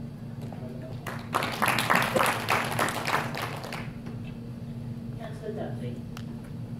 Thank you, Madam Mayor. Just to try and answer some of the points from Councillor Werner. I'm afraid we do have the levers to positively affect the distribution of housing stock in the Royal Borough. By this, we've described that 12 of these units would be shared ownership, which would be offered to people so they can get on the housing ladder, from whatever it may be, 20–25% upwards. Very successful national scheme, 400,000 shared ownership units, which are going to be built throughout the UK. Because we are a can-happen party. We will build homes for people. We will come up with answers and solutions, not problems. What we can also do as a council is that we can offer through 259, there's a question on what 259 is at the moment, properties for private rent for people locally. But we can also, through another scheme we're looking to develop, offer more discounted, affordable rent directly at people in careers such as teaching. So that is something we're able to do if we actually develop our own land holdings and then direct that supply of new housing towards particular groups that we're looking to assist, to live locally, to get on the housing ladder. Coming up with solutions, not steam, Councillor Werner. We have Councillor Stretton and then... Yes, Councillor Stretton? Thank you, Madam Mayor. There's just one thing I felt I ought to just make sure people understand. Yes, we are seeking a development partner, but no developer in his right mind is going to buy a piece of land until he's got some planning permission on it. And therefore, the land will not be sold until the planning permission is there. And the planning permission means that we will have to have all of the ecology surveys, all of those things will be done. And as on other sites where there are protected species, we find that some places we cannot develop. So all of that work will be done before a planning permission can be granted, and no developer in his right mind is going to buy a piece of land he doesn't think he's going to be able to build on. So this putting a pause on things, there is a pause on it. Nothing is going to happen until this work has been completed. I hope that reassures people. Thank you. Councillor Burbidge. Well, thank you, Madam Mayor. I think it's just a bit rich of Councillor Werner to start complaining now about this proposal. In March this year, clearly, we brought this through our cabinet meeting.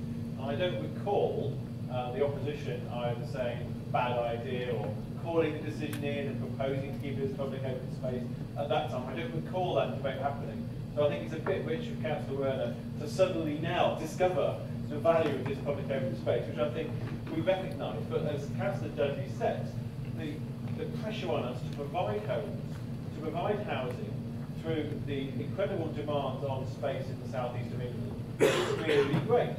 We've got a lot of greenbelt which protects us to a large degree, but sites like this are pretty rare. And as it has been mentioned before, it's been identified for development previously.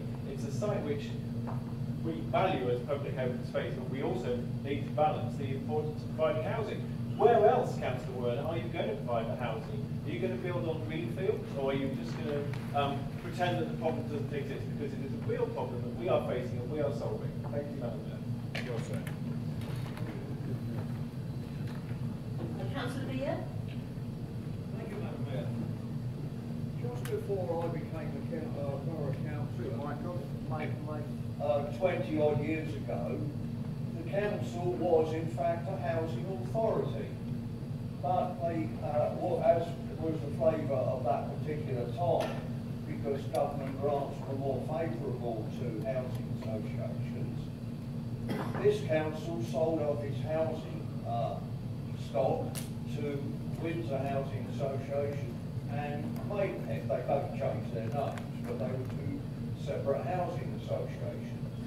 And they had the rich pickings of £6 million from that, which helped to fund quite a few council projects, including our share of the Thames Valley Athletic Club, which we would never have done otherwise.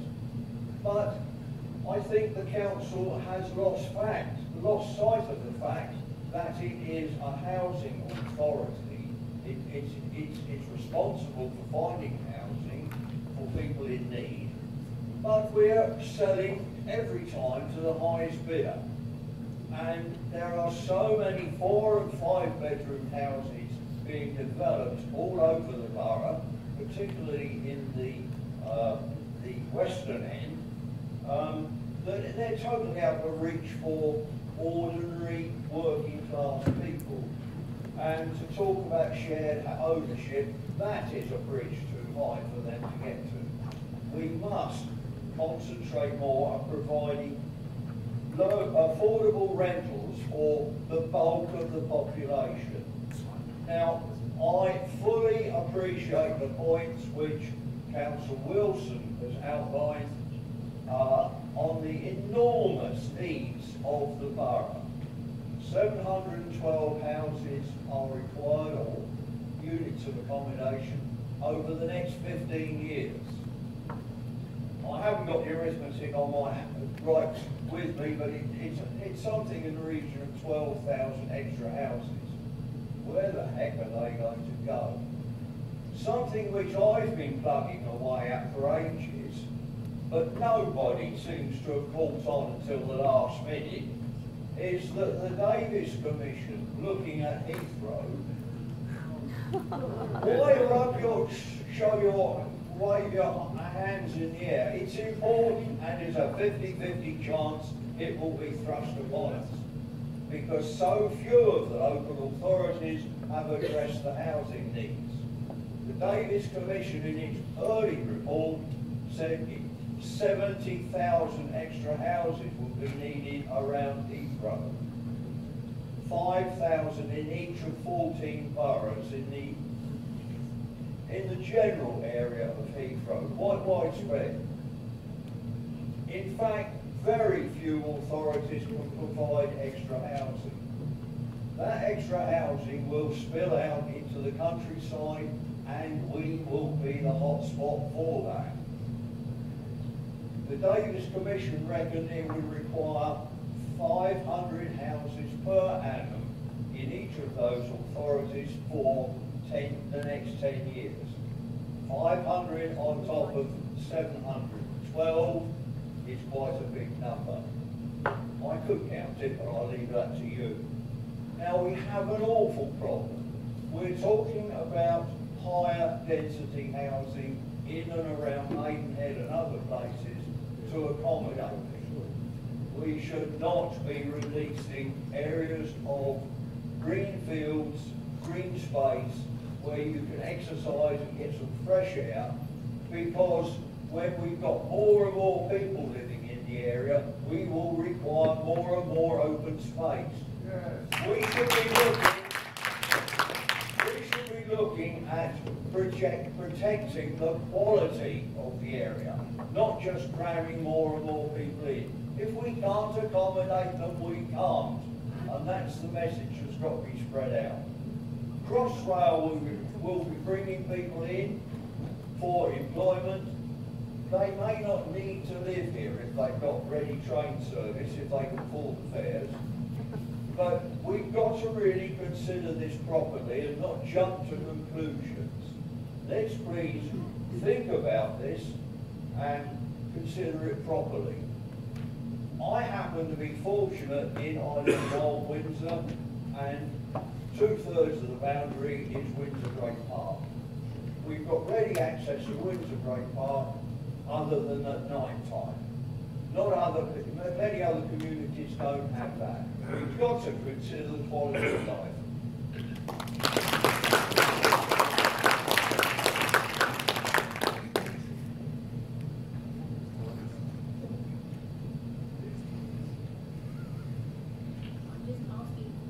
I'm just asking for some confirmation on the time, and you have spoken already, Councillor Rowan, but you should have some time left to come back to us, if you wish to.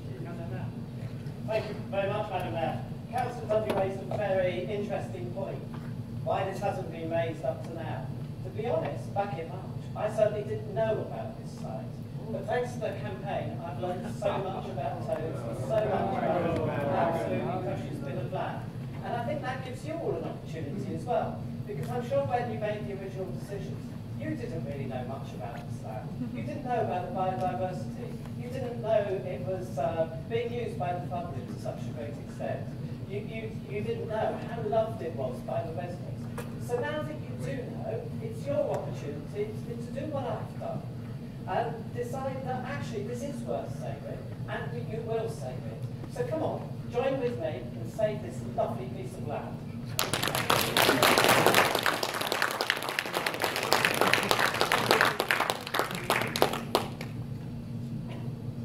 Now, I didn't invite Mark Shepherd to come back to us. I didn't know if there were any points from an officer point of view that you wish to draw to our attention. Are there any other members who wish to speak, or are we ready to sum up? Right, we're ready to sum up.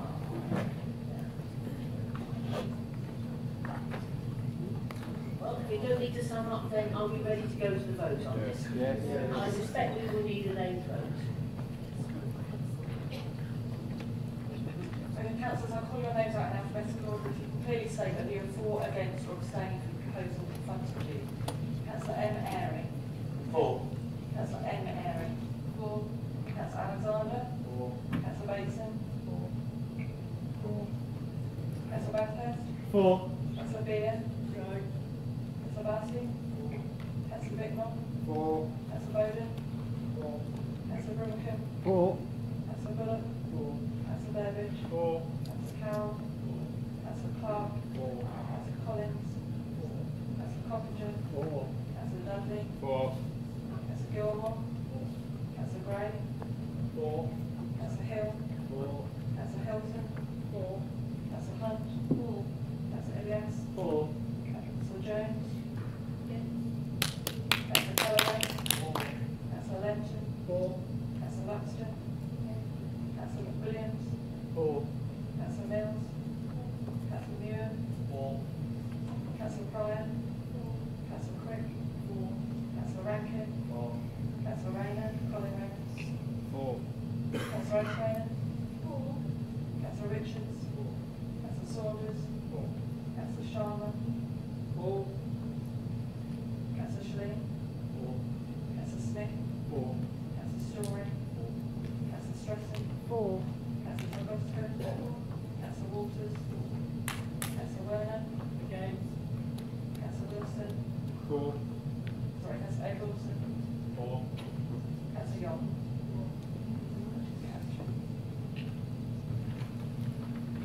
The motion has been carried, but I would like to point out to the residents that if they read this carefully, there is a lot of waters go under the bridge, a lot of things that will need to be checked and made sure they are in place if and when development will go ahead. Thank you. If anyone came specifically for this item and they would like to leave, they're very welcome to do so. If they wish to stay for the rest of the meeting, they're also very welcome.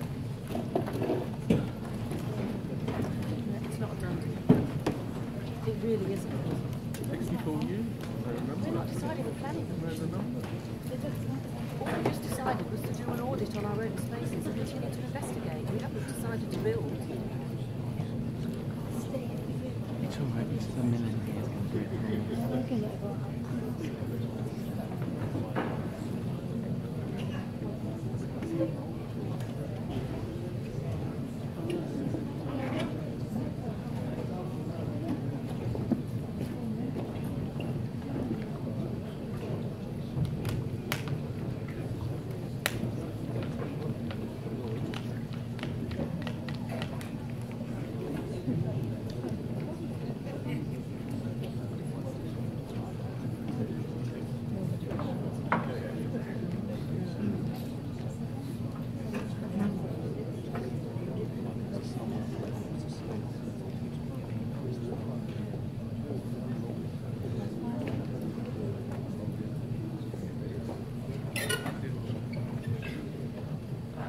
turning to our last two public questions, which are on different topics, and the first one under item 7 is from Andrew Hill.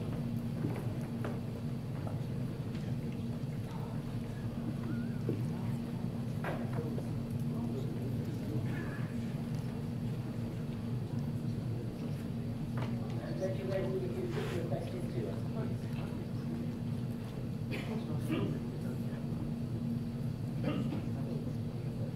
So question to Councillor Burbidge. Does the council believe in principle that as wide a range of people as possible are able to participate in school governors? And if so, what steps are taken to achieve this? Thank you very much, Madam Mayor. Thank you, Mr. Hill, for his question. Council believes that school governance should be drawn from all communities across the borough. A rich variety of views are considered to further improve the quality of education in our schools. Council encourages local people to register their expressions of interest via the Warborough website, which lists current vacancies. Our team works with governing bodies to make appropriate appointments.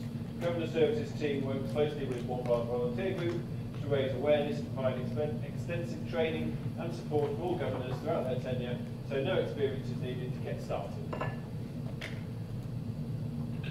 you. Do you have a supplementary? Yes, sir. I took the phrase a wide range of people from the Peter Clark report into the Birmingham Trojan Horse scandal. Recommendation 12 from that report, which was accepted by Nicky Morgan in the House of Commons, says that unless there are genuinely exceptional circumstances, there should be a presumption that an individual will only be a governor at a maximum of 2 schools at any one time. All local authorities and multi-academy trusts should review their current governor arrangements, and where they identify an individual holding multiple positions, they should consider the appropriate steps to ensure that a wider range of people are able to hold governor positions, and that no single individual has undue influence over a number of schools. So I wonder what the council position is on the recommendation of Peter Clark report. Have they been influenced? I couldn't hear the end there. Okay. Do you want me to read that quote again? Yeah. Just the last, very last sentence. That's the last sentence, okay. All local authorities and multi-academy trusts should review their current governor arrangements, and where they identify an individual holding multiple positions, they should consider the appropriate steps to ensure that a wider range of people are able to hold governor positions, and that no single individual has undue influence over a number of schools. Councillor Burbidge, did you hear that? Yeah, I think I got the gist of it. I'm not familiar with the detail of the report that Mr. Hill quotes. I'm certainly confident that we take our decisions about school government appointments that we make as a local authority very seriously. I'm certainly the Member for Education, Councillor Bicknell, I know, takes an interest in doing so. I hear what has been said, and I'm aware that there is, well, as you say, some representation to that effect. So we'll certainly take that on board as we move future into future governor appointments in the Royal Borough. But to a large extent, it's not always the Royal Borough that makes the appointments. A lot of governor appointments are made by the schools themselves. Just to be clear, this says that the local council has a responsibility to act, to draw up these lists for the protection of the wider communities. Is there not someone, if you don't know the report, who does know the report? This is the Peter Clark report into the Birmingham Schools Trojan Horse scandal I'm talking about. Only a very small minority of governors are now appointed by the local authority. The majority are appointed by the schools themselves. And our Governor Services team works with the schools and those governing bodies to ensure they are of the very best quality and can give the best service possible to the schools. But whatever we may wish as an authority, we can only recommend. We cannot appoint governors to schools. This doesn't say appointment, it says that you will do a review. I'm very sorry, that's all we can say. If you wish further information, please put it in writing and we will come back to you. Thank you very much.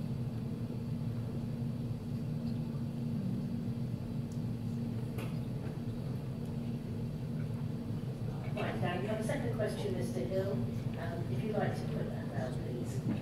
Yeah, it concerns the council's training companies. To address the Councillor Burbidge, what does the council's company called 259 Limited do? Thank you, Ms Hill, for your question. 259 is set up to generate income from non-core activities to support the Council's manifesto commitments and financial position. Currently, the two main activities that have been transacted through 259 have been a series of social care training courses held in partnership with Buckinghamshire University, held to property owned by the Council in Wayville Road East, and also the letting of 5 private-rented sector flats at York Road, Maidenhead, and the Council does not have power to directly offer sort of short-term lets that are used in the private rented sector. This is operated by 259 on that address. Thank you, Madam Mayor. Thank you. Do you have a supplementary question, please? Yes, I mean, looking at the website, I would never know that because it shows a management consultancy company and the address is given as the Town Hall. But the supplementary question concerns your register of interests, because Councillor Dudley states that under the heading of activities done to profit or gain, 259 Limited, whereas you have under your register of interests, you have activities not for profit or gain, but listed for interest, so 259 Limited. And Councillor Bicknell, who I believe became the director a few months ago, hasn't got it registered at all. So, could I ask if this is leading to a question? Yeah, the question is Councillor Simon Dudley right when he says it's activities conducted for profit or gain, and therefore that your register of interest is not correct? That's a very interesting question. I don't know the answer to whether Councillor Dudley's declaration of interest is more correct than mine. We'll certainly look at it. I don't think the activities are in any way designed to be hidden, or in other words, in other way any other than transparent. If our website is not very clear in explaining the activities of 259, I'll invite my officer colleagues to put some more information on the website, and also we'll find out which is the best way of declaring our interest in the company. Certainly, Councillor Dudley and I and none of the other directors take a salary from doing these, just ancillary to council activities. Thank you, Madam Mayor. Thank you, Now, if we move back to item number 6, we're jumping all over the place this evening, to Mayor's communications, which are on page 27.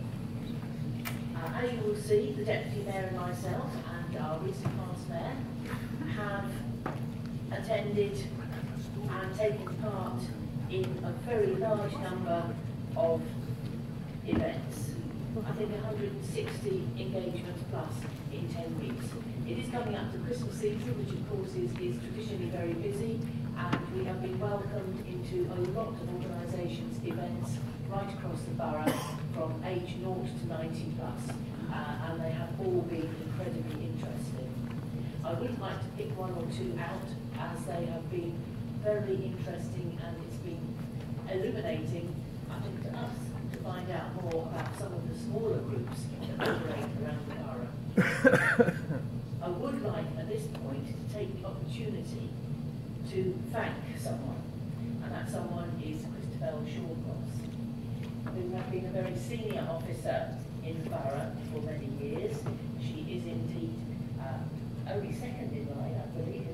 You are a deputy director, manager, and you were the acting manager for quite some time, for several months, and helped lead us through all our business that we have to do in many departments and many directorates across the council.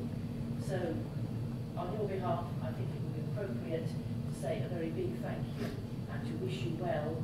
I know initially you're going to have a rest and think about where you might move on to in the future, but thank you very much for all the work that you've done for us and for the residents and staff.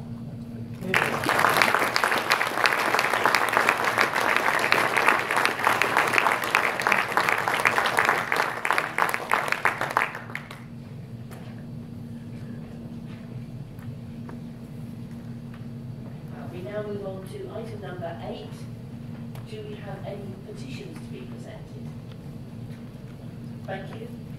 We now move on then to item 9, which is the approval of an amended pay policy statement on page 31.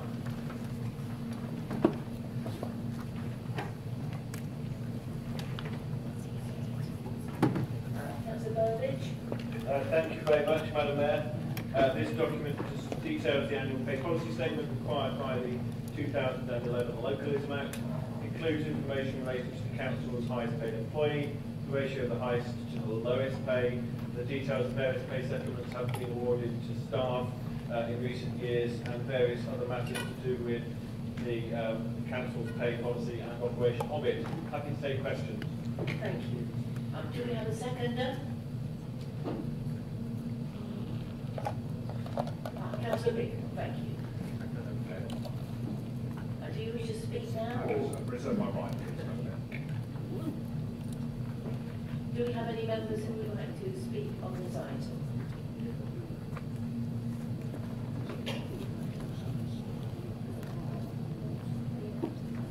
Councillor Bick.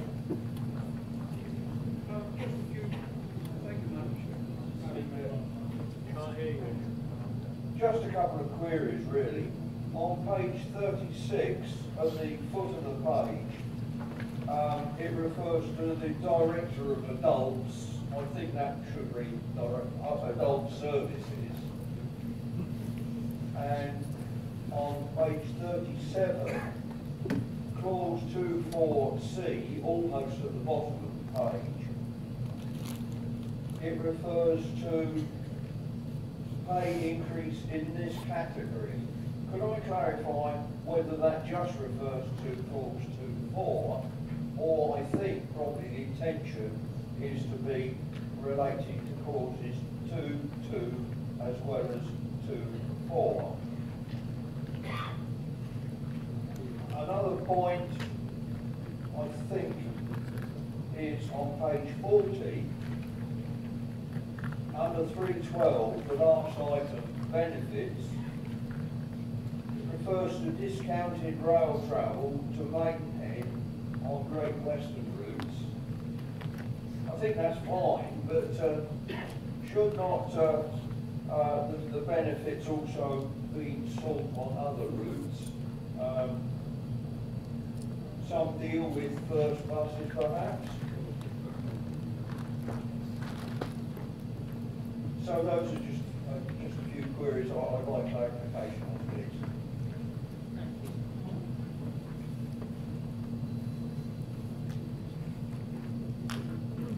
Is there anyone else who wishes to speak on this item?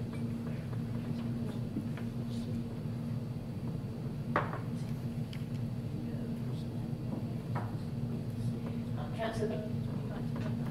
Yeah, I don't know the answer to the middle question in respect of the reference to the market comparability exercise. I think the remuneration of chief officers paragraphs are referring to the current titles of various directorates. Those aren't changing, I think, as Councillor Beer may well be aware, in the not too distant future. But we'll obviously endeavour to make a change if necessary. Certainly on benefits, it's probably a statement of fact rather than a wish list.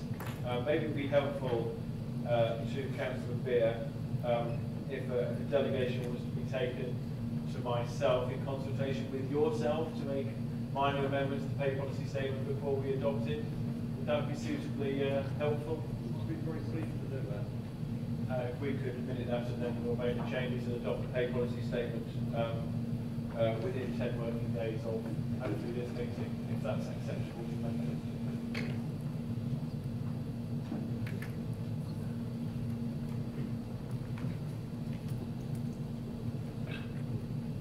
Did you wish to come back as seconder, Councillor Bicknell? No, thank you, Madam Mayor. Thank you. Is that agreed?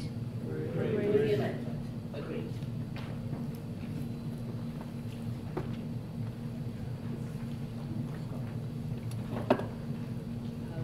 We now move on to item number 10, the Members' Allowance Scheme, full review and proposed amendments. And that is on page 45. Councillor Berlovich. Thank you very much, Madam Mayor. The Council is obliged to set the various levels of member allowances, invidious though it is for members to agree payments to themselves. But the law requires it, and we have an independent panel, itself advised by an expert in the field, that has concluded an assessment of our allowances scheme. I'd like to thank the members of the Independent Remuneration Panel for their many hours of work looking at our entire scheme earlier this year. Their comprehensive report before members tonight was examined in great detail the various elements of Moor Borough's panels, committees, executive structure, and concluded the best way of reflecting that in our allowances scheme. Before examining some of the proposals, I'd like to draw attention to the public service discount description in paragraphs 26 to 28. This does show that at whatever level, members are giving 49% of their time treated voluntarily.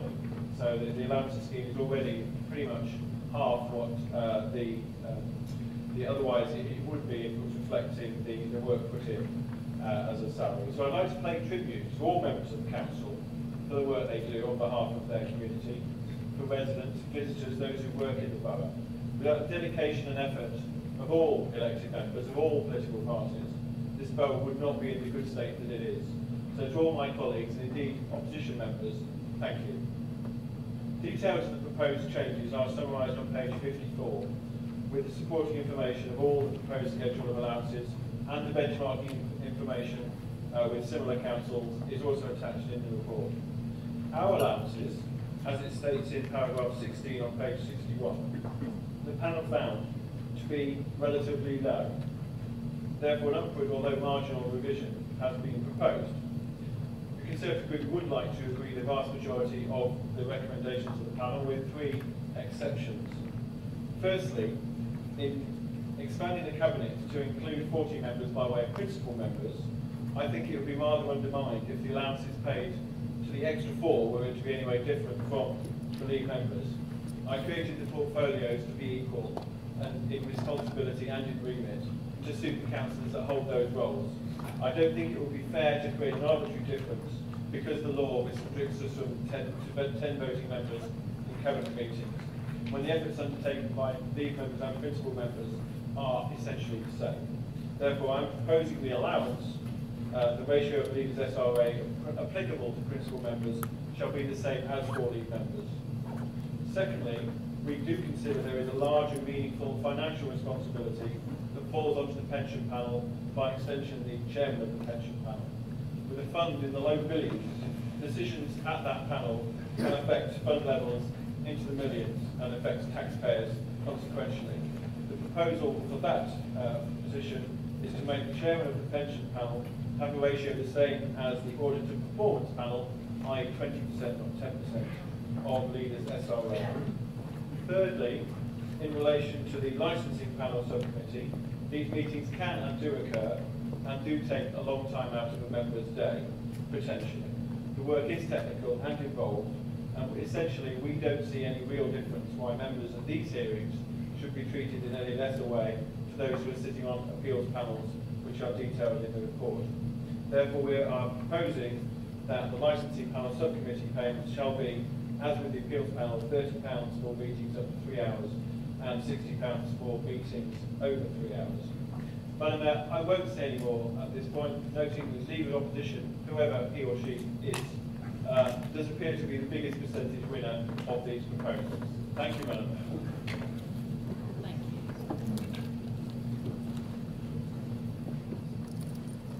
Now, do we have someone to second? Councillor Collins. I would like to reserve my right to speak.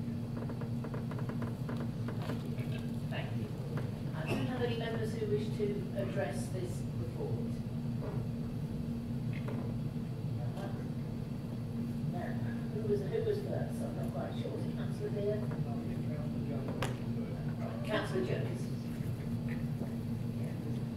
Thank you, Madam Mayor. I know it's been identified by the independent panel that we are lower than some councils, and I do know that councils put in a lot of time and effort in their wards, but I am very concerned that with the proliferance of extra responsibility allowances that is now in place, that these increases do not reflect the savings culture of this borough. When we are making savings throughout the council, I just cannot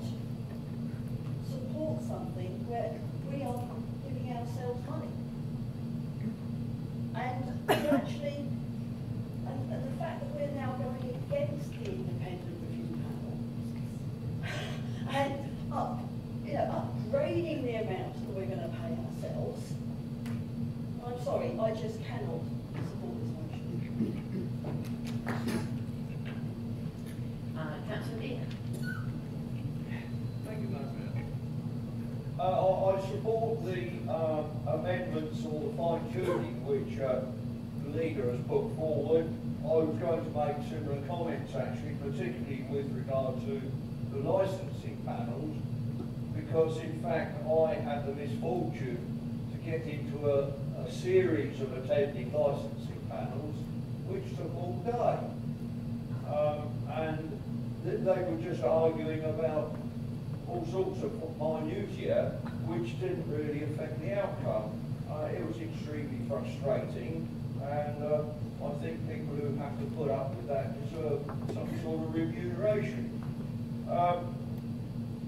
As regards the principal members, well, we as a very minority group don't think that there should be principal members, because there's a cabinet. The law of the land says that the number on the cabinet should be restricted, and I don't think that should be circumvented in any way whatsoever. So also oppose the principle of having deputy league members who more often than not have one single topic to address. Although the remuneration panel did recommend a 5% reduction on the remuneration towards members of the cabinet, because they would have a deputy to assist them, that deputy gets 10%, so there's an overall increase for no extra liability, extra work. So again, it's a bonus payment. I would make the point that I'm not making a point for a recommendation for any amendment, but it's just a point of note. We get lots of comments about the opposition doesn't do its duty, hasn't attended every meeting it possibly could do so, but your colleagues, the administration, get 72% of their number are remunerated. 3 of us, only 1 of us is remunerated. And the administration picks up 58 1/4 times as much as we do. Now, you keep on making jibes about we didn't attend the cabinet meeting, we didn't do this, we didn't do that, why didn't we pick this up? There aren't enough hours of the day for 3 of us to keep check on everything. We endeavour to do so, but we're hopelessly outnumbered. Time doesn't allow. I will be voting against this. Councillor Brimacombe. Thank you, Madam Mayor. As Councillor Burbidge has pointed out, there's a lot of detail in this report. I just want to surface one particular detail that casual observers of reading this may miss, and that is the fact that there is only one special responsibility allowance per councillor, and that myself, by the good graces of this council, I'm also chair of the Audit Performance Review Panel. I'm sure that other councillors are the same. So I think that's important to note, that there is, in addition to the work that's often obviously remunerated or allowed for, there are other responsibilities undertaken by councillors, both in the council and in a wider forum. We often hear people give their declaration of interest because they are parish councillors or they are governors of schools elsewhere. So I think just so members of the public and other people who may see this, seen in the round, will understand that there is only ever one allowance, regardless of the amount of work that councillors are doing. I also just want to respond to maybe a point that was made earlier. It's kind of akin to the point when we were offering a reduction in the council tax, and that some people said, I don't think we should do that, have the money. Council suddenly invited everybody, all residents, to actually give the money back or not take that benefit if they thought on principle it wasn't a good thing. And I don't know if that's allowed for, Madam Mayor, within the allowances, the way that we are remunerated here, but it's a good principle. If you don't agree with it and you don't want the money, then you could obviously ask not to take it or to give it to charity. Thank you. Thank you. Are there any other councillors who wish to speak on this item? Councillor Dudley. I just wanted to echo the leader's words that look, I think all councillors work extremely hard. You know, Councillor Beer, he works hard. I have seen him at Cabinet, so well done. I haven't seen so much of your other colleagues there, but you know, all councillors work very, very hard, and there is an independent review here which is undertaken on a periodic basis, which has come up with a recommendation. And I, for one, am completely supportive of hard-working councillors having a level of allowance which is not generous, but is reflective of their significant contribution to their community. Thank you. I think I would like to make a point as well. Not very often the Mayor makes a point of these kinds of things, but I think that it's important that we have a realistic allowance for councillors. It's only a fraction of the pay that they would receive for the time they put in, as this extensive report shows. But if we want to attract young people, if we wish to attract working people, if we want to be fair to those who are not on high salaries, but across the spectrum in the same way as we were talking about governments just now, we need to have a reasonable allowance.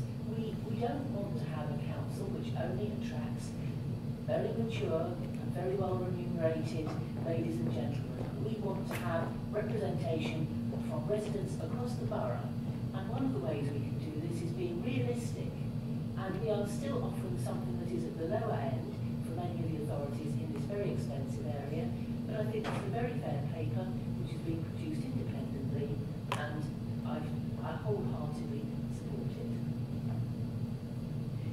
Do we have any other councillors who wish to speak? You wish to come back, Councillor Werner? Thank you, Madam Mayor. Just following on with your political points you're making now. When I was 25, I was elected as a county councillor. Allowances, you got practically nothing. I was a working person. I wasn't paid particularly well. I was a young person. But I did it because I wanted to serve the community. And that's what all of you should be wanting to do. You shouldn't be thinking, oh, I want to have a little bit more money. You should be doing it because you want to serve the community. And to be honest, I think it's quite a disgrace the amount of allowances have gone up since I first became a councillor. I'll continue to do with my council allowances what I've done in the past, which is to give it away to worthwhile charities. And I expect all of you to do the same. In fact, I do more than that. I expect you to vote this down straight away. Madam Mayor, you said you supported the Remuneration Committee's report. Does that mean you do not support the extra little additions that have been added to the report by the leader of the council? Thank you. I would like to first of all say in response to your comment that I made a political point. Yes, nearly everything in life is political, but it wasn't party political, because this was made by an independent review body. But I do support the amendments that have come forward. They are only fair and right to those hard-working members. Councillor Mrs. Airy. Thank you, Madam Mayor. I would just like to say how much I support the basic allowance going up. If you look around the room, you'll be surprised to see there aren't many females sitting in here. The average age of a councillor in the UK is 66. How many young mothers who do need to go and get some employment for part-time work I've spoken to would say they'd like to do more in the community, but they can't balance all the responsibilities that they have and all the hours that they'd be expected to spend in council meetings as well. I'd like to encourage this council to adopt this paper because I think it allows more people to be able to give back more into the community. It's not a particularly well remunerated job if you look in terms of part-time work and the hourly rates that you would get for that. But I do encourage this because I think it opens up the spectrum of people who could do this maybe on top of their work or as a part-time work instead as well. Thank you. Thank you. Are there any other councillors who wish to speak on this item? Aha. I make this point every year. The public should know that, of course, the allowance is a misnomer. It's totally subject to national insurance and to income tax. A large chunk of mine is going to a charity called the Manchester Government. Councillor Bicknell and then Councillor Smith. Thank you, Madam Mayor. Well, just coming back on, I was astounded to hear that Councillor Werner gives all his allowance to the charity. And I'd be interested, in the interests of transparency, whether he could declare that through Democratic Services and make it public as to which charity he's supporting, Madam Mayor. With documentary evidence. Councillor Smith? Thank you, Madam Mayor. I just thought it's not just us. We have partners too. And my wife gives up an immense amount of time and effort to compensate for the time I'm not around at home as well. So I just want to make that on record if I may. Thank you. Thank you. Are there any other councillors who wish to come back? Or does Councillor Werner wish to come back on the question that was put to him? Got to go home and do some homework. Donation remains personal charities and non-profit organisations. I wish to do anonymously.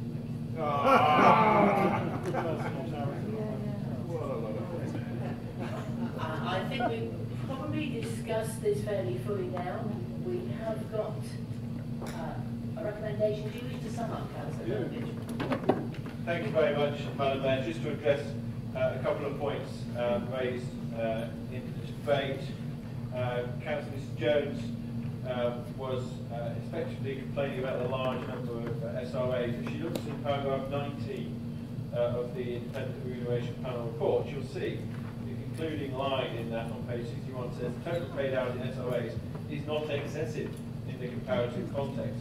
So we aren't hugely out of line, although I do take the point that, as Councillor Grimacoo pointed out, there are a number of members who actually do more than one special responsibility allowance, but only claim one allowance. In respect of an increase in allowance being out with our savings proposals, I think the Ward Borough taxpayer gets great value from this administration.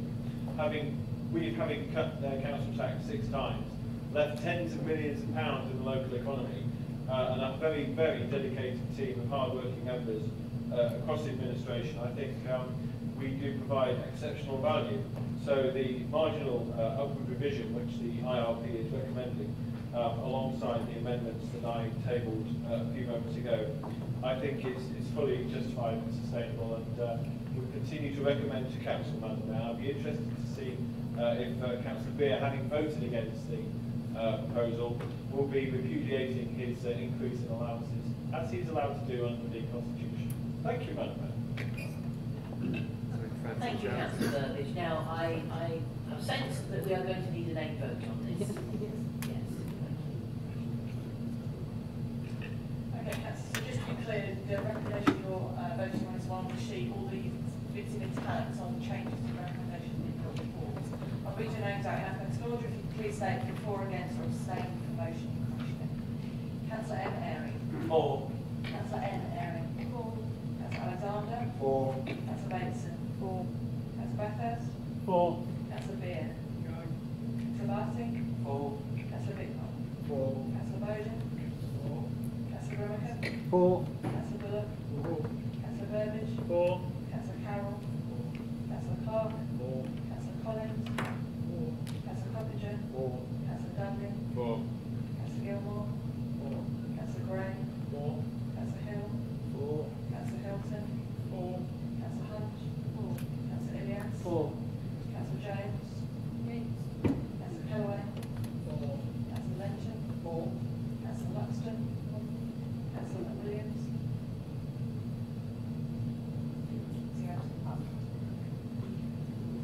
Councillor Mills. Councillor Newham. Councillor Pryor. Councillor Quick. Councillor Rankin. Councillor Colin Rayner. Councillor Snapgrave. Councillor Richards. Councillor Saunders. Councillor Sharman. Councillor Schling. Councillor Smith. Councillor Story. Councillor Stratton. Councillor Tchaikovsky. Councillor Walters. Councillor Werner. Councillor D. Wilson. Councillor E. Wilson. Councillor Young.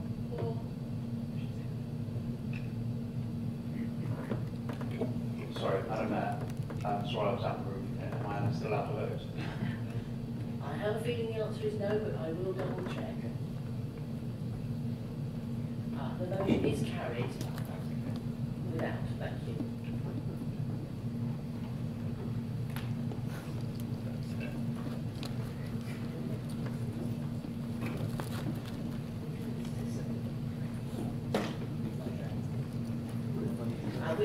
on to item number 11. Madam Mayor, can we have the end result of the vote, please? The numbers for the vote. I'm sorry, you would like the numbers?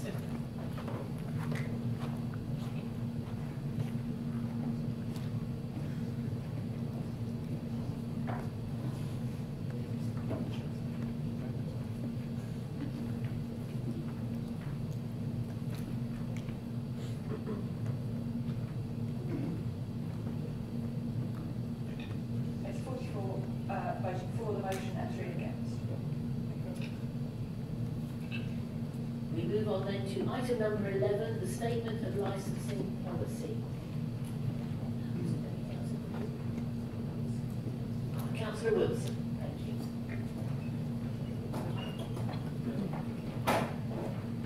Thank you very much, Madam Mayor.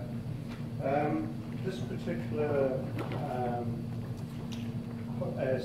statement of licensing policy within everyone's agenda from page 83. If I could just read a little bit to this paper, if I may. The Licensing Act requires every council to publish a statement of its licensing policy. RBWM's current policy lasts until the 5th of January 2016 and has to be updated from that date. The process of doing this is the job of the council's licensing panel. And the panel started work on this process since from July 2014. The process has involved statutory consultation, and the licensing panel took on board the views of all interested parties, including members and the Thames Valley Police, as well as seeking expert legal advice. A variety or various redrafts of the policy were discussed at licensing panels from July 2014 onwards, until in November this year the panel endorsed the version that is appended to your council papers this evening. There are two main changes to the current policy, and these are as follows. The introduction of a framework hours policy. During the consultation process, members of the council and Thames Valley Police expressed their concerns about the effects of later opening hours on residents and on crime and disorder in the area, most particularly in Windsor Town Centre. As a result, the new policy has a more strategic approach to licensing hours and